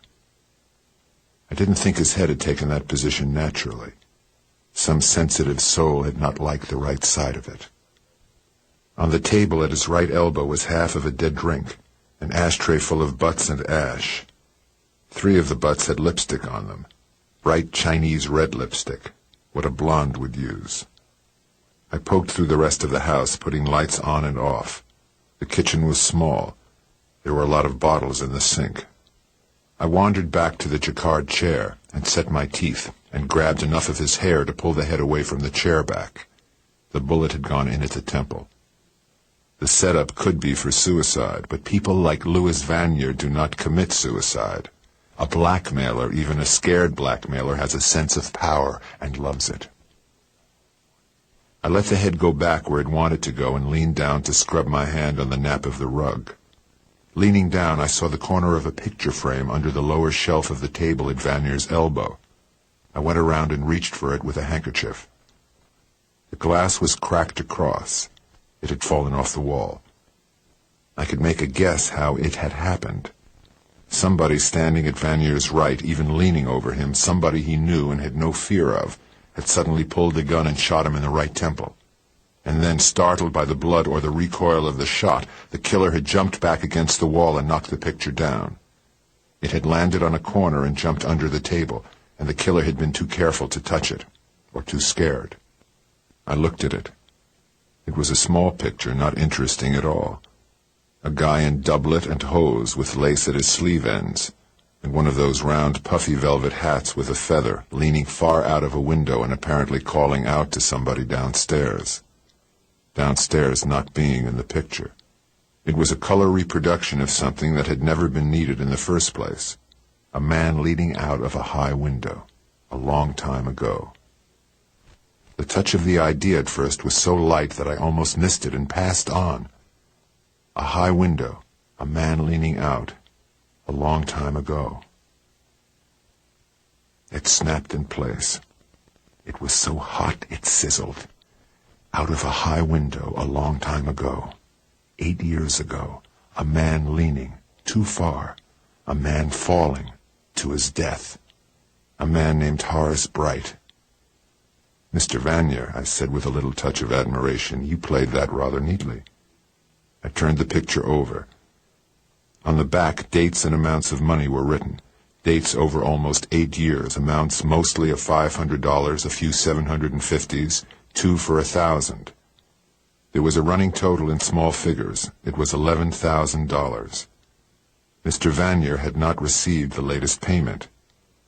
He had been dead when it arrived. The cardboard back was fastened into the frame with steel Victrola needles. 2 of them had fallen out. I worked the cardboard loose and tore it a little, getting it loose. There was a white envelope between the back and the picture, sealed blank. I tore it open. It contained 2 square photographs and a negative. The photographs were just the same. They showed a man leaning far out of a window with his mouth open, yelling. His hands were on the brick edges of the window frame. There was a woman's face behind his shoulder. He was a thinnish, dark-haired man. His face was not very clear, nor the face of the woman behind him. He was leaning out of a window and yelling or calling out. I kept on looking at it. And in a little while something was wrong. It was a very small thing, but it was vital. The position of the man's hands, lined against the corner of the wall where it was cut out to make the window frame. The hands were not holding anything. They were not touching anything. It was the inside of his wrists that lined against the angle of the bricks. The hands were in the air. The man was not leaning. He was falling. I put the stuff back in the envelope and folded the cardboard back and stuffed that into my pocket also. I hid the frame, glass and picture in the linen closet under towels. All this had taken too long. A car stopped outside the house. Feet came up the walk. I dodged behind the curtains in the archway. The front door opened and then quietly closed. There was a silence hanging in the air like a man's breath in frosty air, and then a thick scream ending in a wail of despair, then a man's voice, tight with fury, saying, "Not bad, not good, try again." The woman's voice said, "My God, he's dead, Alex. Do something, for God's sake, do something." "Yeah," the hard, tight voice of Alex Morney said. I ought to make you look just like him. 8 months married and cheating on me with a piece of merchandise like that. My God, what did I ever think of to put in with a chippy like you?" The woman made another wailing noise. "Quit stalling," Morney said bitterly. "What do you think I brought you over here for? You're not kidding anybody. You've been watched for weeks. You were here last night. I've been here already today. I've seen what there is to see. Your lipstick on cigarettes, your glass that you drank out of. I can see you now sitting on the arm of his chair, rubbing his greasy hair and then feeding him a slug while he was still purring. Oh, Alex, darling, don't say such awful things." "Skip the agony, Toots. I don't give one little flash in hell about you anymore. But I do care about myself and my reputation and my business. For instance, did you wipe the gun off?" Silence. Then the sound of a blow. The woman wailed. She was hurt, terribly hurt in the depths of her soul. She made it rather good.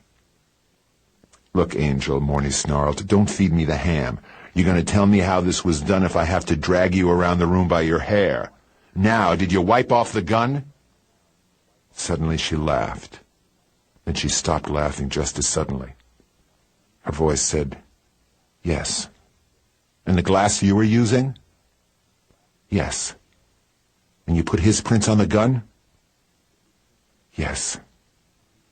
He thought almost in silence. "Probably won't fool them," he said.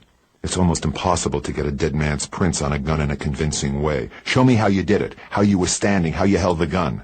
She didn't move. "Never mind about the prints," Morney said. "I'll put better ones on, much better ones." She moved slowly across the opening of the curtains, and I saw her. Her face was smeared with tears. "Pick it up!" Morney yelled at her. "Show me!" She bent beside the chair and came up with the gun in her hand and her teeth bared. She pointed the gun across the opening in the curtains, towards the space of the room where the door was. Morney didn't move, didn't make a sound. The blonde's hand began to shake and the gun did a queer up and down dance in the air. "I can't do it," she breathed. "I ought to shoot you, but I can't." The hand opened and the gun thudded to the floor. Morney went swiftly past the break in the curtains, pushed her out of the way, and with his foot pushed the gun back to about where it had been. He whipped a handkerchief out and bent to pick the gun up again. He pressed something and the gate fell open. He reached his right hand into his pocket and rolled a cartridge in his fingers, moving his fingertips on the metal, pushed the cartridge into a cylinder. He repeated the performance 4 times more, snapped the gate shut, then opened it and spun it a little to set it in a certain spot. He placed the gun down on the floor, withdrew his hand and handkerchief, and straightened up. "You couldn't shoot me," he sneered, "because there was nothing in the gun but one empty shell. Now it's loaded again. The cylinders are in the right place. 1 shot has been fired, and your fingerprints are on the gun." The blonde was very still, looking at him with haggard eyes. "I forgot to tell you," he said softly. "I wiped the gun off. I thought it would be so much nicer to be sure your prints were on it. I was pretty sure they were, but I felt as if I would like to be quite sure. Get it?" The girl said quietly, "You gonna turn me in?" "Yeah, Angel, I'm gonna turn you in. Some people are gonna be sorry for me and some people are gonna laugh at me, but it's not gonna do my business any harm. That's one nice thing about a business like mine. A little notoriety won't hurt it at all." "So I'm just publicity value to you now," she said. "Apart, of course, from the danger that you might have been suspected yourself." "Just so," he said. "How about my motive?" "I don't know," he said. "You were up to something with him. Eddie tailed you downtown to a street on Bunker Hill where you met a blonde guy in a brown suit. Eddie dropped you and tailed the guy to an apartment house near there. I don't know what it was all about. I know one thing, though. In that apartment house, a young guy named Phillips was shot yesterday. Would you know anything about that, my sweet?" The blonde said, "I wouldn't know anything about it. I don't know anybody named Phillips, and strangely enough, I didn't just run up and shoot anybody out of sheer girlish fun." "But you shot Vanier, my dear," Morny said almost gently. "Oh, yes," she drawled, "of course. We were wondering what my motive was. You get it figured out yet?" "You can work that out with the Johns," he snapped. "Call it a lover's quarrel." "Perhaps," she said, "when he was drunk he looked just a little like you. Perhaps that was the motive." He stepped forward and swung a fist. It caught her on the side of the face, and she went down and sat on the floor. A long leg straight out in front of her, one hand to her jaw, her very blue eyes looking up at him. She got to her feet slowly, still with a hand to her jaw. Then she smiled. "I knew he was dead," she said. "That's my key in the door. I'm quite willing to go downtown and say I shot him, but don't lay your smooth white paw on me again, if you want my story."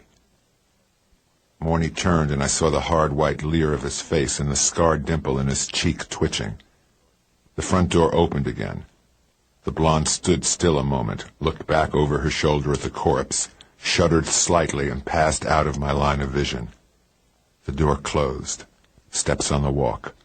Then car doors opening and closing.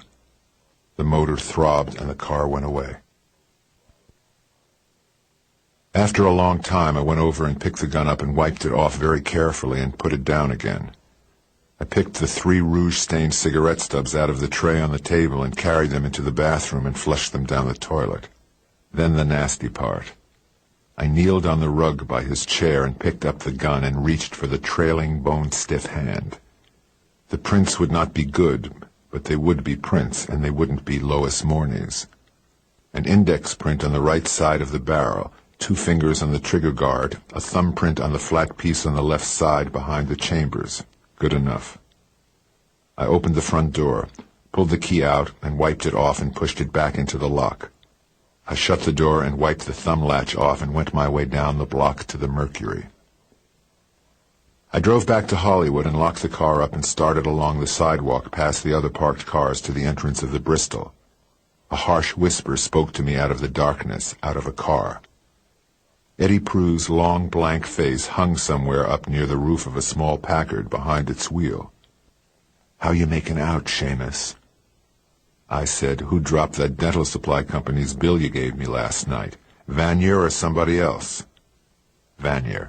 "What was I supposed to do with it? Guess the life history of a man named Teager?" "I don't go for dumb guys," Eddie Prue said. I said, "Seeing that I'm a dumb guy, explain to me why a bill for dental supplies should get anybody all excited and start trying to hire private detectives, especially gents like Alex Morney who don't like private detectives." Don't you know what they use that dental stuff for? Yeah. They use albastone for making molds of teeth and cavities. The other stuff, cristobalite, is used to cook out the wax in an invested wax model. I guess you know how they make gold inlays, Eddie Pruse said. You ever read the paper? Once in a while. It couldn't be you read where an old guy named Morningstar was bumped off in the Belfont building on 9th Street, just 2 floors above where this H.R. Teeger had his office. I didn't answer him. Nobody could be as dumb as you act, he said softly. Good night to you. The car moved away from the curb and drifted down the hill towards Franklin. I went up to the apartment and unlocked the door and pushed it open a few inches and then knocked gently. The door was pulled open by a strong-looking girl with a black stripe on the cap of her white nurse's uniform. I'm Marlowe. I live here. Come in, Mr. Marlowe. Dr. Moss told me. I shut the door quietly and we spoke in low voices. How is she? I asked. She's asleep. She was already drowsy when I got here. I'm Miss Lymington. Is she hard enough asleep so that I could go in and get a few things to take to the hotel? Oh, yes, if you're quiet. I went over and put some money on the desk. There's coffee and bacon and eggs and bread and tomato juice and oranges and liquor here, I said. Anything else you'll have to phone for. I went along the hallway and peeked into the bedroom. I poked about in the closet and got a suitcase and put some junk in it. Her eyes opened and looked straight up at the ceiling. Then they moved just enough to see me, and a faint little smile tugged at the corners of her lips. I lied to you, she said softly. I didn't shoot anybody. I know. I was there. Forget it. A couple of tears formed in her eyes and slid down at the corners and rolled gently down her cheeks. Does Mrs. Murdoch know where I am? Not yet. I'm going over and tell her. Will you have to tell her everything? Yeah, why not? She turned the head away from me. She'll understand, her voice said softly. She knows the awful thing I did 8 years ago. Sure, I said. That's why she's been paying Vanier money all this time. Now you're going back to sleep, and tomorrow I'm going to take you on the way back to Wichita to visit your parents, at Mrs. Murdoch's expense. Why, that's wonderful of her, she cried, her eyes opening wide and shining. She's a wonderful woman, I said. I'm going over there now, and we're going to have a perfectly lovely little talk over the teacups.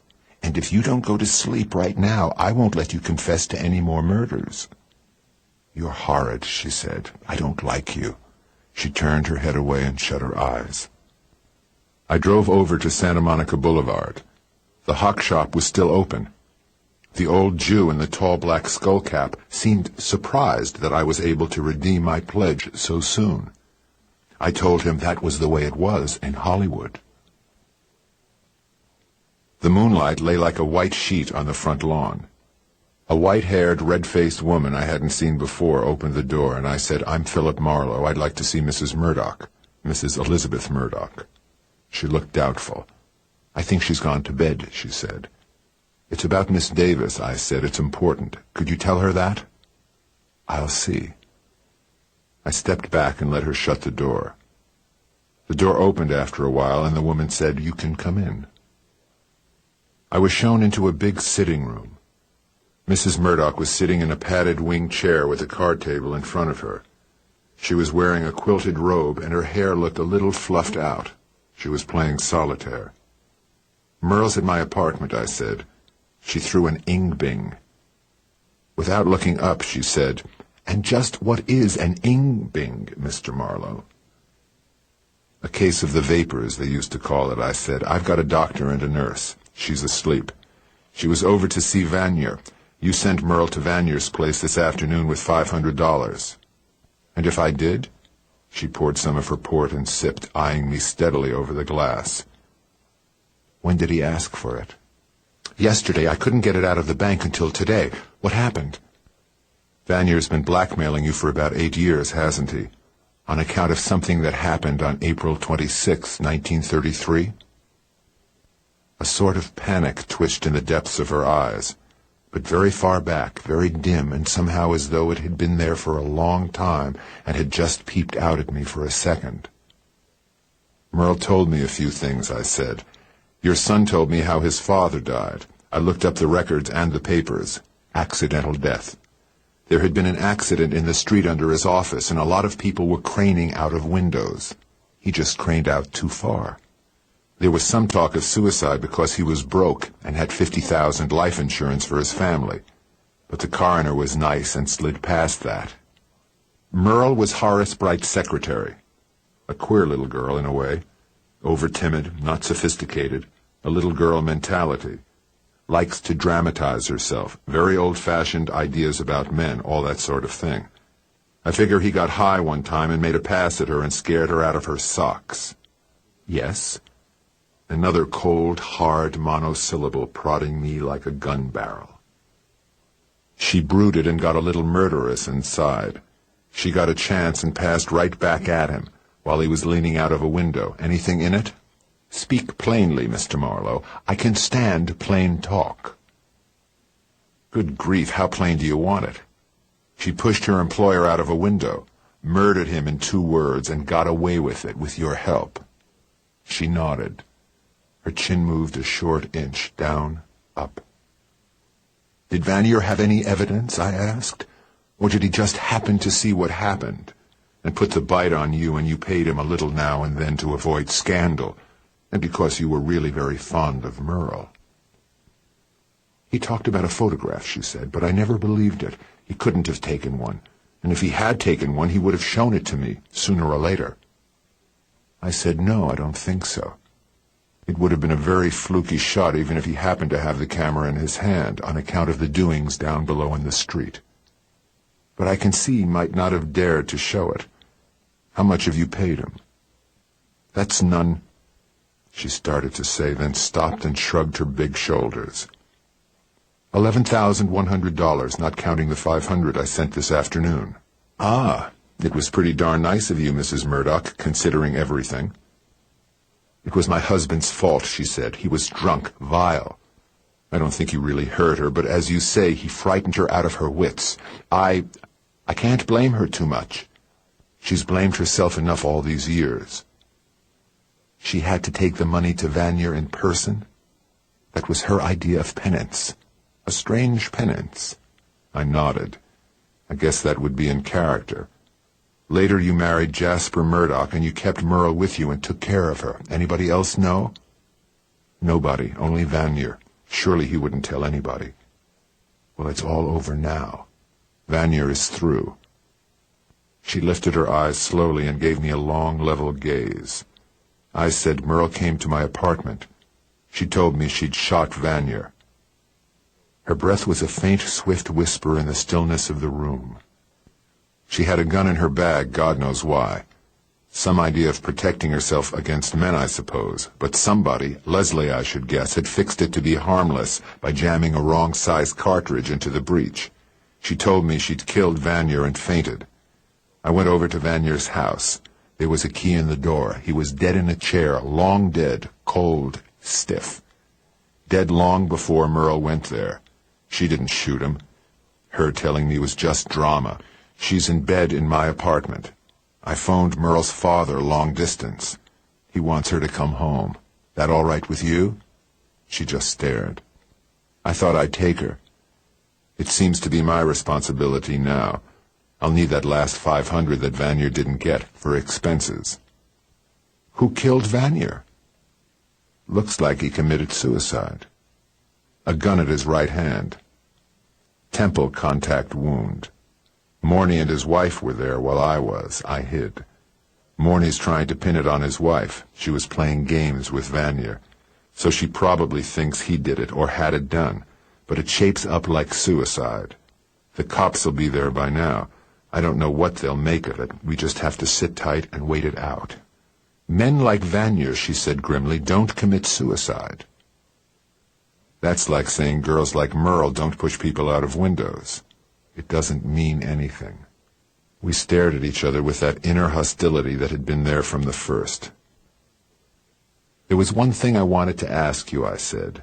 This doubloon business is still cloudy on account of a couple of murders which don't seem to make sense now that you have the coin back. What I wondered was if there was anything about the Murdoch Brasher that might identify it to an expert, To a man like old Morning Star. She thought, sitting still, not looking up.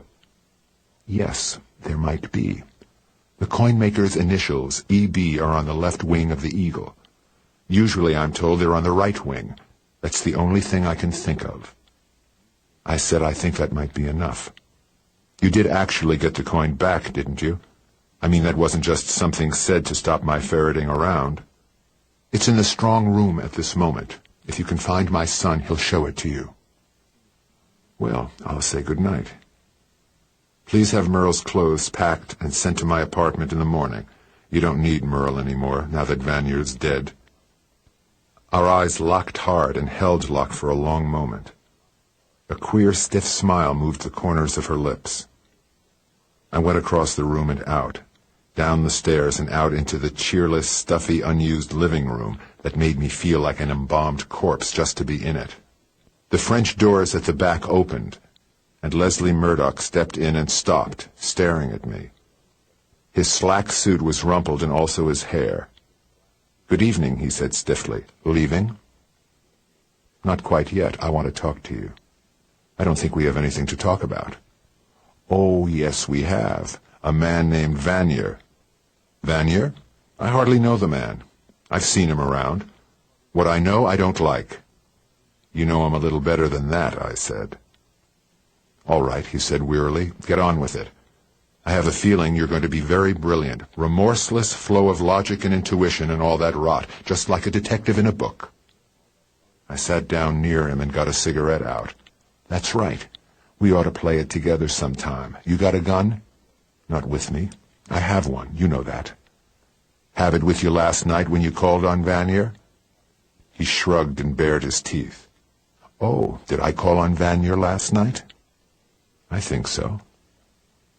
"You smoke Benson and Hedges Virginia cigarettes. They leave a firm ash that keeps its shape. An ashtray at his house had enough of those little gray rolls to account for at least 2 cigarettes, but no stubs in the tray, because you smoke them in a holder, and a stub from a holder looks different. So you removed the stubs. Like it?" "No." His voice was quiet. "That's an example of deduction. But I didn't believe your story for a different reason. This." I took the doubloon out and held it on my hand under his eyes. He stared at it tightly. "It was sent to me by a would-be detective named George Phillips. He'd been following me around, and before that he might have been following you around." He looked genuinely surprised. "Why would he do that?" "I'm not sure he did. He picked me up here, and I don't think he followed me here. He might have been watching the house because he'd been hired to peddle a rare coin to an old coin dealer named Morning Star, and the old coin dealer somehow suspected where the coin came from and told Phillips or hinted to him that the coin was stolen. Incidentally, he was wrong about that. It was a counterfeit." His shoulders gave a quick little jerk as if he was cold. Otherwise, he didn't move or change position. "A man named Vanier and a man named Teager had an idea. Teager's a dental technician in the Belfont building, old Morning Star's building. The idea was to counterfeit a rare and valuable gold coin, not too rare to be marketable, but rare enough to be worth a lot of money. The method they thought of was about what a dental technician uses to make a gold inlay, requiring the same materials, the same apparatus, the same skills, but they had to have a model. That's where you came in. You took the doubloon, all right, but not to give to Morny. You took it to give to Vanier, right?" He stared at the floor and didn't speak. "Loosen up," I said. "In the circumstances, it's nothing very awful. I suppose he promised you money because you needed it to pay off gambling debts, and your mother is close. But he had a stronger hold over you than that." He looked up quickly, then his face very white, a kind of horror in his eyes. "How did you know that?" he almost whispered. "I found out. Some I was told, some I researched, some I guessed. I'll get to that later. Now Vanier and his pal have made a doubloon and they want to try it out. They wanted to know their merchandise would stand up under inspection by a man supposed to know rare coins. So Vanier had the idea of hiring a sucker and getting him to try to sell the counterfeit to old Morning Star, cheap enough so the old guy would think it was stolen. They picked George Anson Phillips for their sucker, through a silly ad he was running in the paper for business. I think Lois Morney was Vanier's contact with Phillips, at first anyway. I don't think she was in the racket. She was seen to give Phillips a small package. This package may have contained the doubloon Phillips was to try to sell, but when he showed it to old Morningstar, he ran into a snag. The old man knew his coin collections and his rare coins. He probably thought the coin was genuine enough. It would take a lot of testing to show it wasn't, but the way the maker's initials was stamped on the coin was unusual and suggested to him that the coin might be the Murdoch Brasher. He called up here and tried to find out. That made your mother suspicious, and the coin was found to be missing, and she suspected Linda, whom she hates, and hired me to get it back and put the squeeze on Linda for a divorce, without alimony. Well, old Morningstar threw a scare into Phillips, who wasn't crooked, just dumb. He managed to get Phillips' phone number out of him. I heard the old man call that number, eavesdropping in his office after he thought I'd left. I just offered to buy the doubloon back for $1,000, and Morningstar had taken up the offer, thinking he could get the coin from Phillips, make himself some money, and everything lovely. Meantime, Phillips was watching this house, perhaps to see if any cops were coming or going. He saw me, saw my car, got my name off the registration, and it just happened he knew who I was. He followed me around trying to make up his mind to ask me for help until I braced him in a downtown hotel, and he mumbled about being followed around by a tall guy with a funny eye. That was Eddie Prue. Morny knew his wife was playing games with Vanier and had her shadowed. Prue saw her make contact with Phillips near where he lived on Court Street, and then followed Phillips until he thought Phillips had spotted him, which he had. And Prue may have seen me go to Phillips' apartment on Court Street, because he tried to scare me over the phone and later asked me to come and see Morny. I looked at the bleak, unhappy face of the man sitting opposite me and plowed on. Now we come back to you. When Merle told you your mother had hired a dick, that threw a scare into you. You figured she'd missed the doubloon, and you came steaming up to my office and tried to pump me. You got in touch with Vanier. You now had to get the coin back to your mother in a hurry with some kind of story. You met Vanier somewhere, and he gave you the doubloon. Chances are it's another counterfeit. He would be likely to hang on to the real one. Now Vanier sees his racket in danger of blowing up before it gets started. Morningstar has called your mother, and I've been hired. Morningstar's spotted something. Vanier goes down to Phillips' apartment, sneaks in the back way, and has it out with Phillips, trying to find out where he stands. Phillips doesn't tell him he's already sent the counterfeit doubloon to me. I don't know what Phillips told Vanier, of course, but the chances are he told him the job was crooked, that he knew where the coin came from, and that he was going to the police or to Mrs. Murdoch. And Vanier pulled a gun, knocked him on the head, and shot him. He searched him and the apartment and didn't find the doubloon, so he went to Morningstar. Morningstar didn't have the counterfeit doubloon either, but Vanier probably thought he had. He cracked the old man's skull with a gun butt and went through a safe, left the appearance of a stick-up behind him. Then Mr. Vanier breezed on home, still rather annoyed because he hadn't found the doubloon, but with the satisfaction of a good afternoon's work under his vest. A couple of nice, neat murders. That left you. Murdoch flicked a strained look at me. Why me? He asked in a thick, strained voice. You knew too much. The scheme had gone wrong and Morningstar had been murdered. Vanier couldn't just sit back and hope you wouldn't hear about that. He had to shut your mouth very, very tight, but he didn't have to kill you to do it. In fact, killing you would be a bad move. It would break his hold on your mother. Merle came to my apartment this evening. She'd been over to Vanier's house to bring him some money. Money that had been paid to him off and on for 8 years. I know why. He didn't move. His eyes had almost disappeared into the back of his head. Merle found Vanier dead. She came to me and said she'd killed him. Let's not go into why she thinks she ought to confess to other people's murders. I went over there, and he'd been dead since last night. There was a gun lying on the floor by his right hand. It was a gun I'd heard described, a gun that belonged to a man named Hench in an apartment across the hall from Phillips' apartment. Somebody ditched the gun that killed Phillips and took Hench's gun. If Vanier didn't commit suicide, and I don't believe he did, it might still tie him to Phillips. Or it might tie somebody else to Phillips, somebody who also killed Vanier. There are reasons why I don't like that idea. Murdoch's head came up. There was a new expression on his face, something bright and shining, and at the same time just a little silly. the expression of a weak man being proud. I said, I think you killed Vanya. You went over there last night. He told you he was in a jam and that if the law caught up with him, he'd see that you were in the jam with him. Didn't he say something like that? Yes, Murdoch said quietly. He was drunk and a bit high, and he seemed to have a sense of power. He said if they got him in the gas chamber, I'd be sitting right beside him. But that wasn't all he said. No. He didn't want to sit in the gas chamber, and he didn't at the time see any very good reason why he should if you kept your mouth good and tight. So he played his trump card. His first hold on you, what made you take the doubloon and give it to him, even if he did promise you money as well, was something about Merle and your father. But last night he wanted something still stronger, so he told you the truth and said he had proof.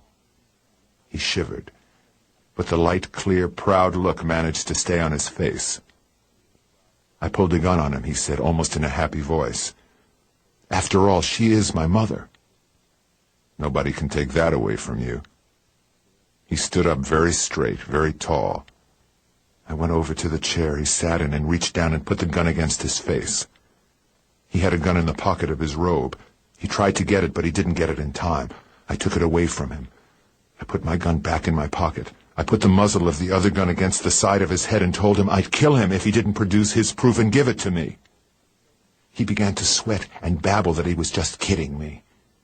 I clicked back the hammer on the gun to scare him some more. The gun must have been filed or had a very light action. It went off.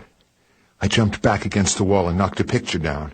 I jumped from surprise that the gun went off, but it kept the blood off me.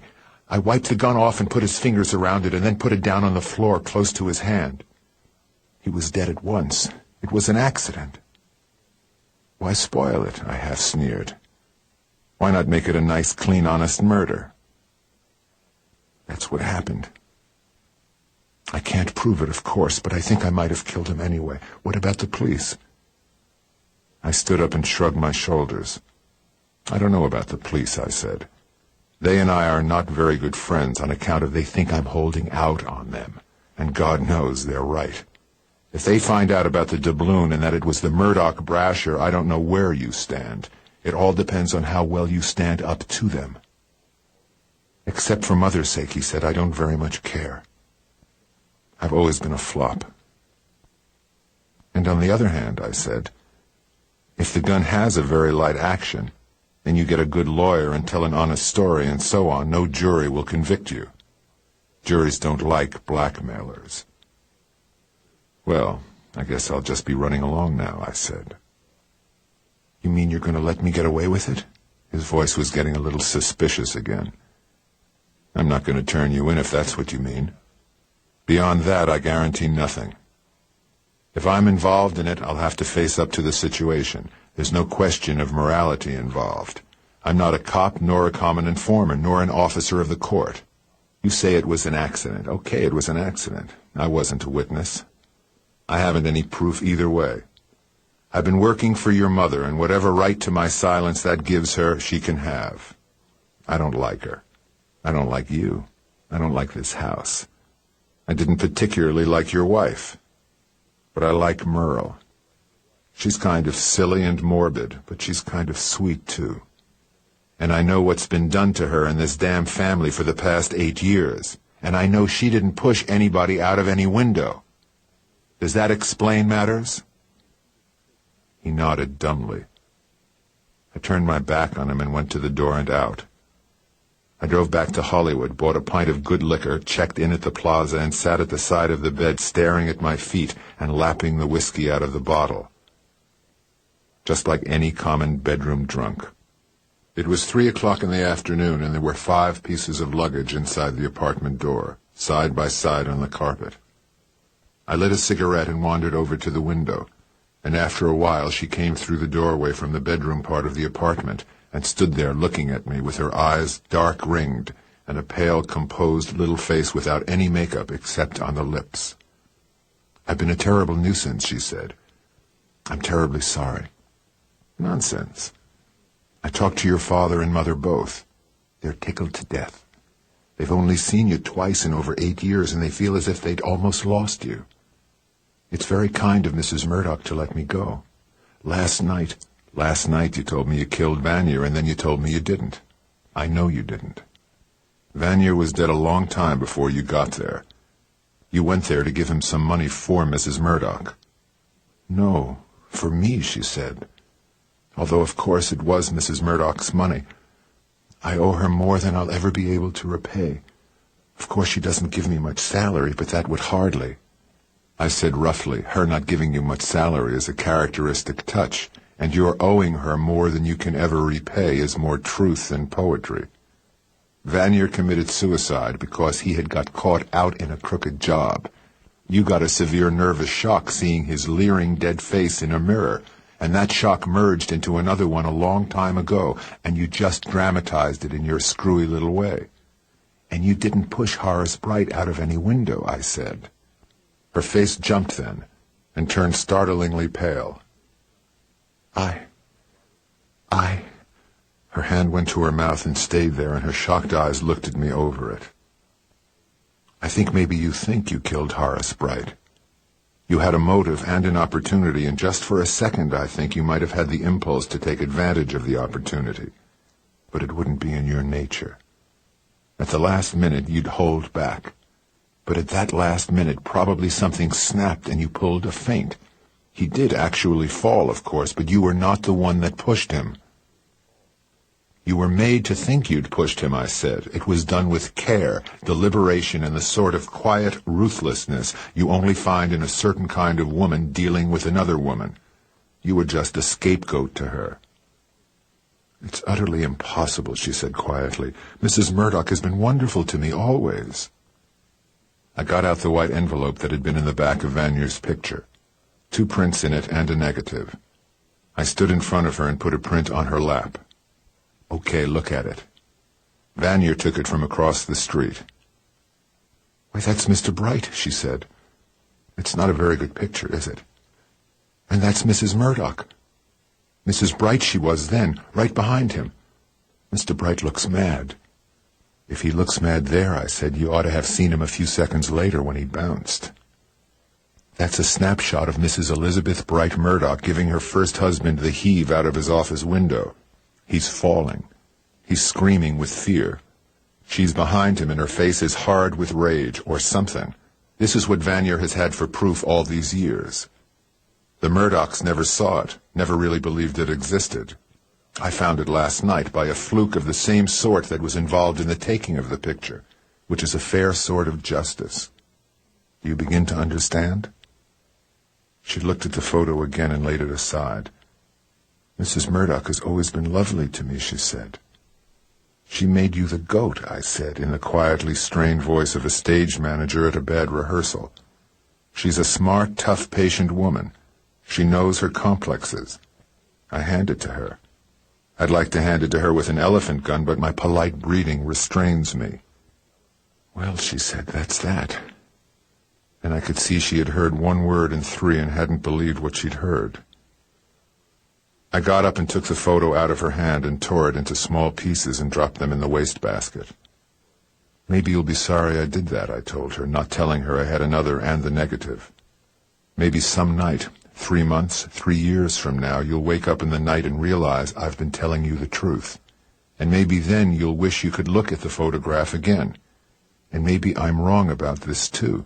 Maybe you'd be very disappointed to find out you hadn't really killed anybody. Either way, it's fine. Now, we're going downstairs and get in my car and we're going to drive to Wichita to visit your parents. And I don't think you're going back to Mrs. Murdoch. But it may well be that I'm wrong about that too. But we are not going to talk about this anymore. I was gone 10 days. I called Lieutenant Breeze when I got back and went down to ask him how the Phillips case was coming. They'd cracked it very neatly with the right mixture of brains and luck you always have to have. The Morneys never went to the police after all, but somebody called and told about a shot in Vanier's house and hung up quickly. The fingerprint man didn't like the prints on the gun too well, so they checked Vanier's hand for powder nitrates. When they found them, they decided it was suicide after all. Then a dick named Lackey working out of Central Homicide thought to work on the gun a little, and he found that a description of it had been distributed, and a gun like it was wanted in connection with the Phillips killing. Hench identified it, but better than that they found a half-print of his thumb on the side of the trigger, which, not ordinarily being pulled back, had not been wiped off completely. With that much in hand and a better set of Vanier's prints than I could make, they went over Phillips' apartment again, and also over Hench's. They found Vanier's left hand on Hench's bed, and one of his fingers on the underside of the toilet flush lever in Phillips' place. All they lacked now was a motive. Teager obligingly gave them that by getting himself pinched in Salt Lake City trying to peddle a brasher doubloon to a coin dealer who thought it was genuine but stolen. He had a dozen of them at his hotel, and one of them turned out to be genuine. And the police didn't care anymore about Vanier once they were convinced he had done murder. They left it at suicide, although they had a few doubts. They let Teager go after a while because they didn't think he had any idea of murder being done, and all they had on him was attempted fraud. He'd bought the gold legally, and counterfeiting an obsolete New York State coin didn't come under the federal counterfeiting laws. They never believed Hench's confession. Breeze said he just used it for a squeeze in case I was holding out. Like it? Breeze asked me when he had told me all that had happened. 2 points not clear, I said. Why did Teager run away? And why did Phillips live on Court Street under a phony name? Teager ran away because the elevator man told him old Morningstar had been murdered and he smelled a hookup. Phillips was using the name of Anson because the finance company was after his car, and he was practically broke and getting desperate. That explains why a nice young boob like him could get roped into something that must have looked shady from the start. I agreed that could be so. It was night. I went home and put my old house clothes on and set the chessmen out and mixed a drink and played over a Capablanca. It went 59 moves. Beautiful, cold, remorseless chess, almost creepy in its silent implacability. When it was done, I listened at the open window for a while and smelled the night. Then I carried my glass out to the kitchen and stood at the sink, sipping it and looking at my face in the mirror. You and Capablanca, I said.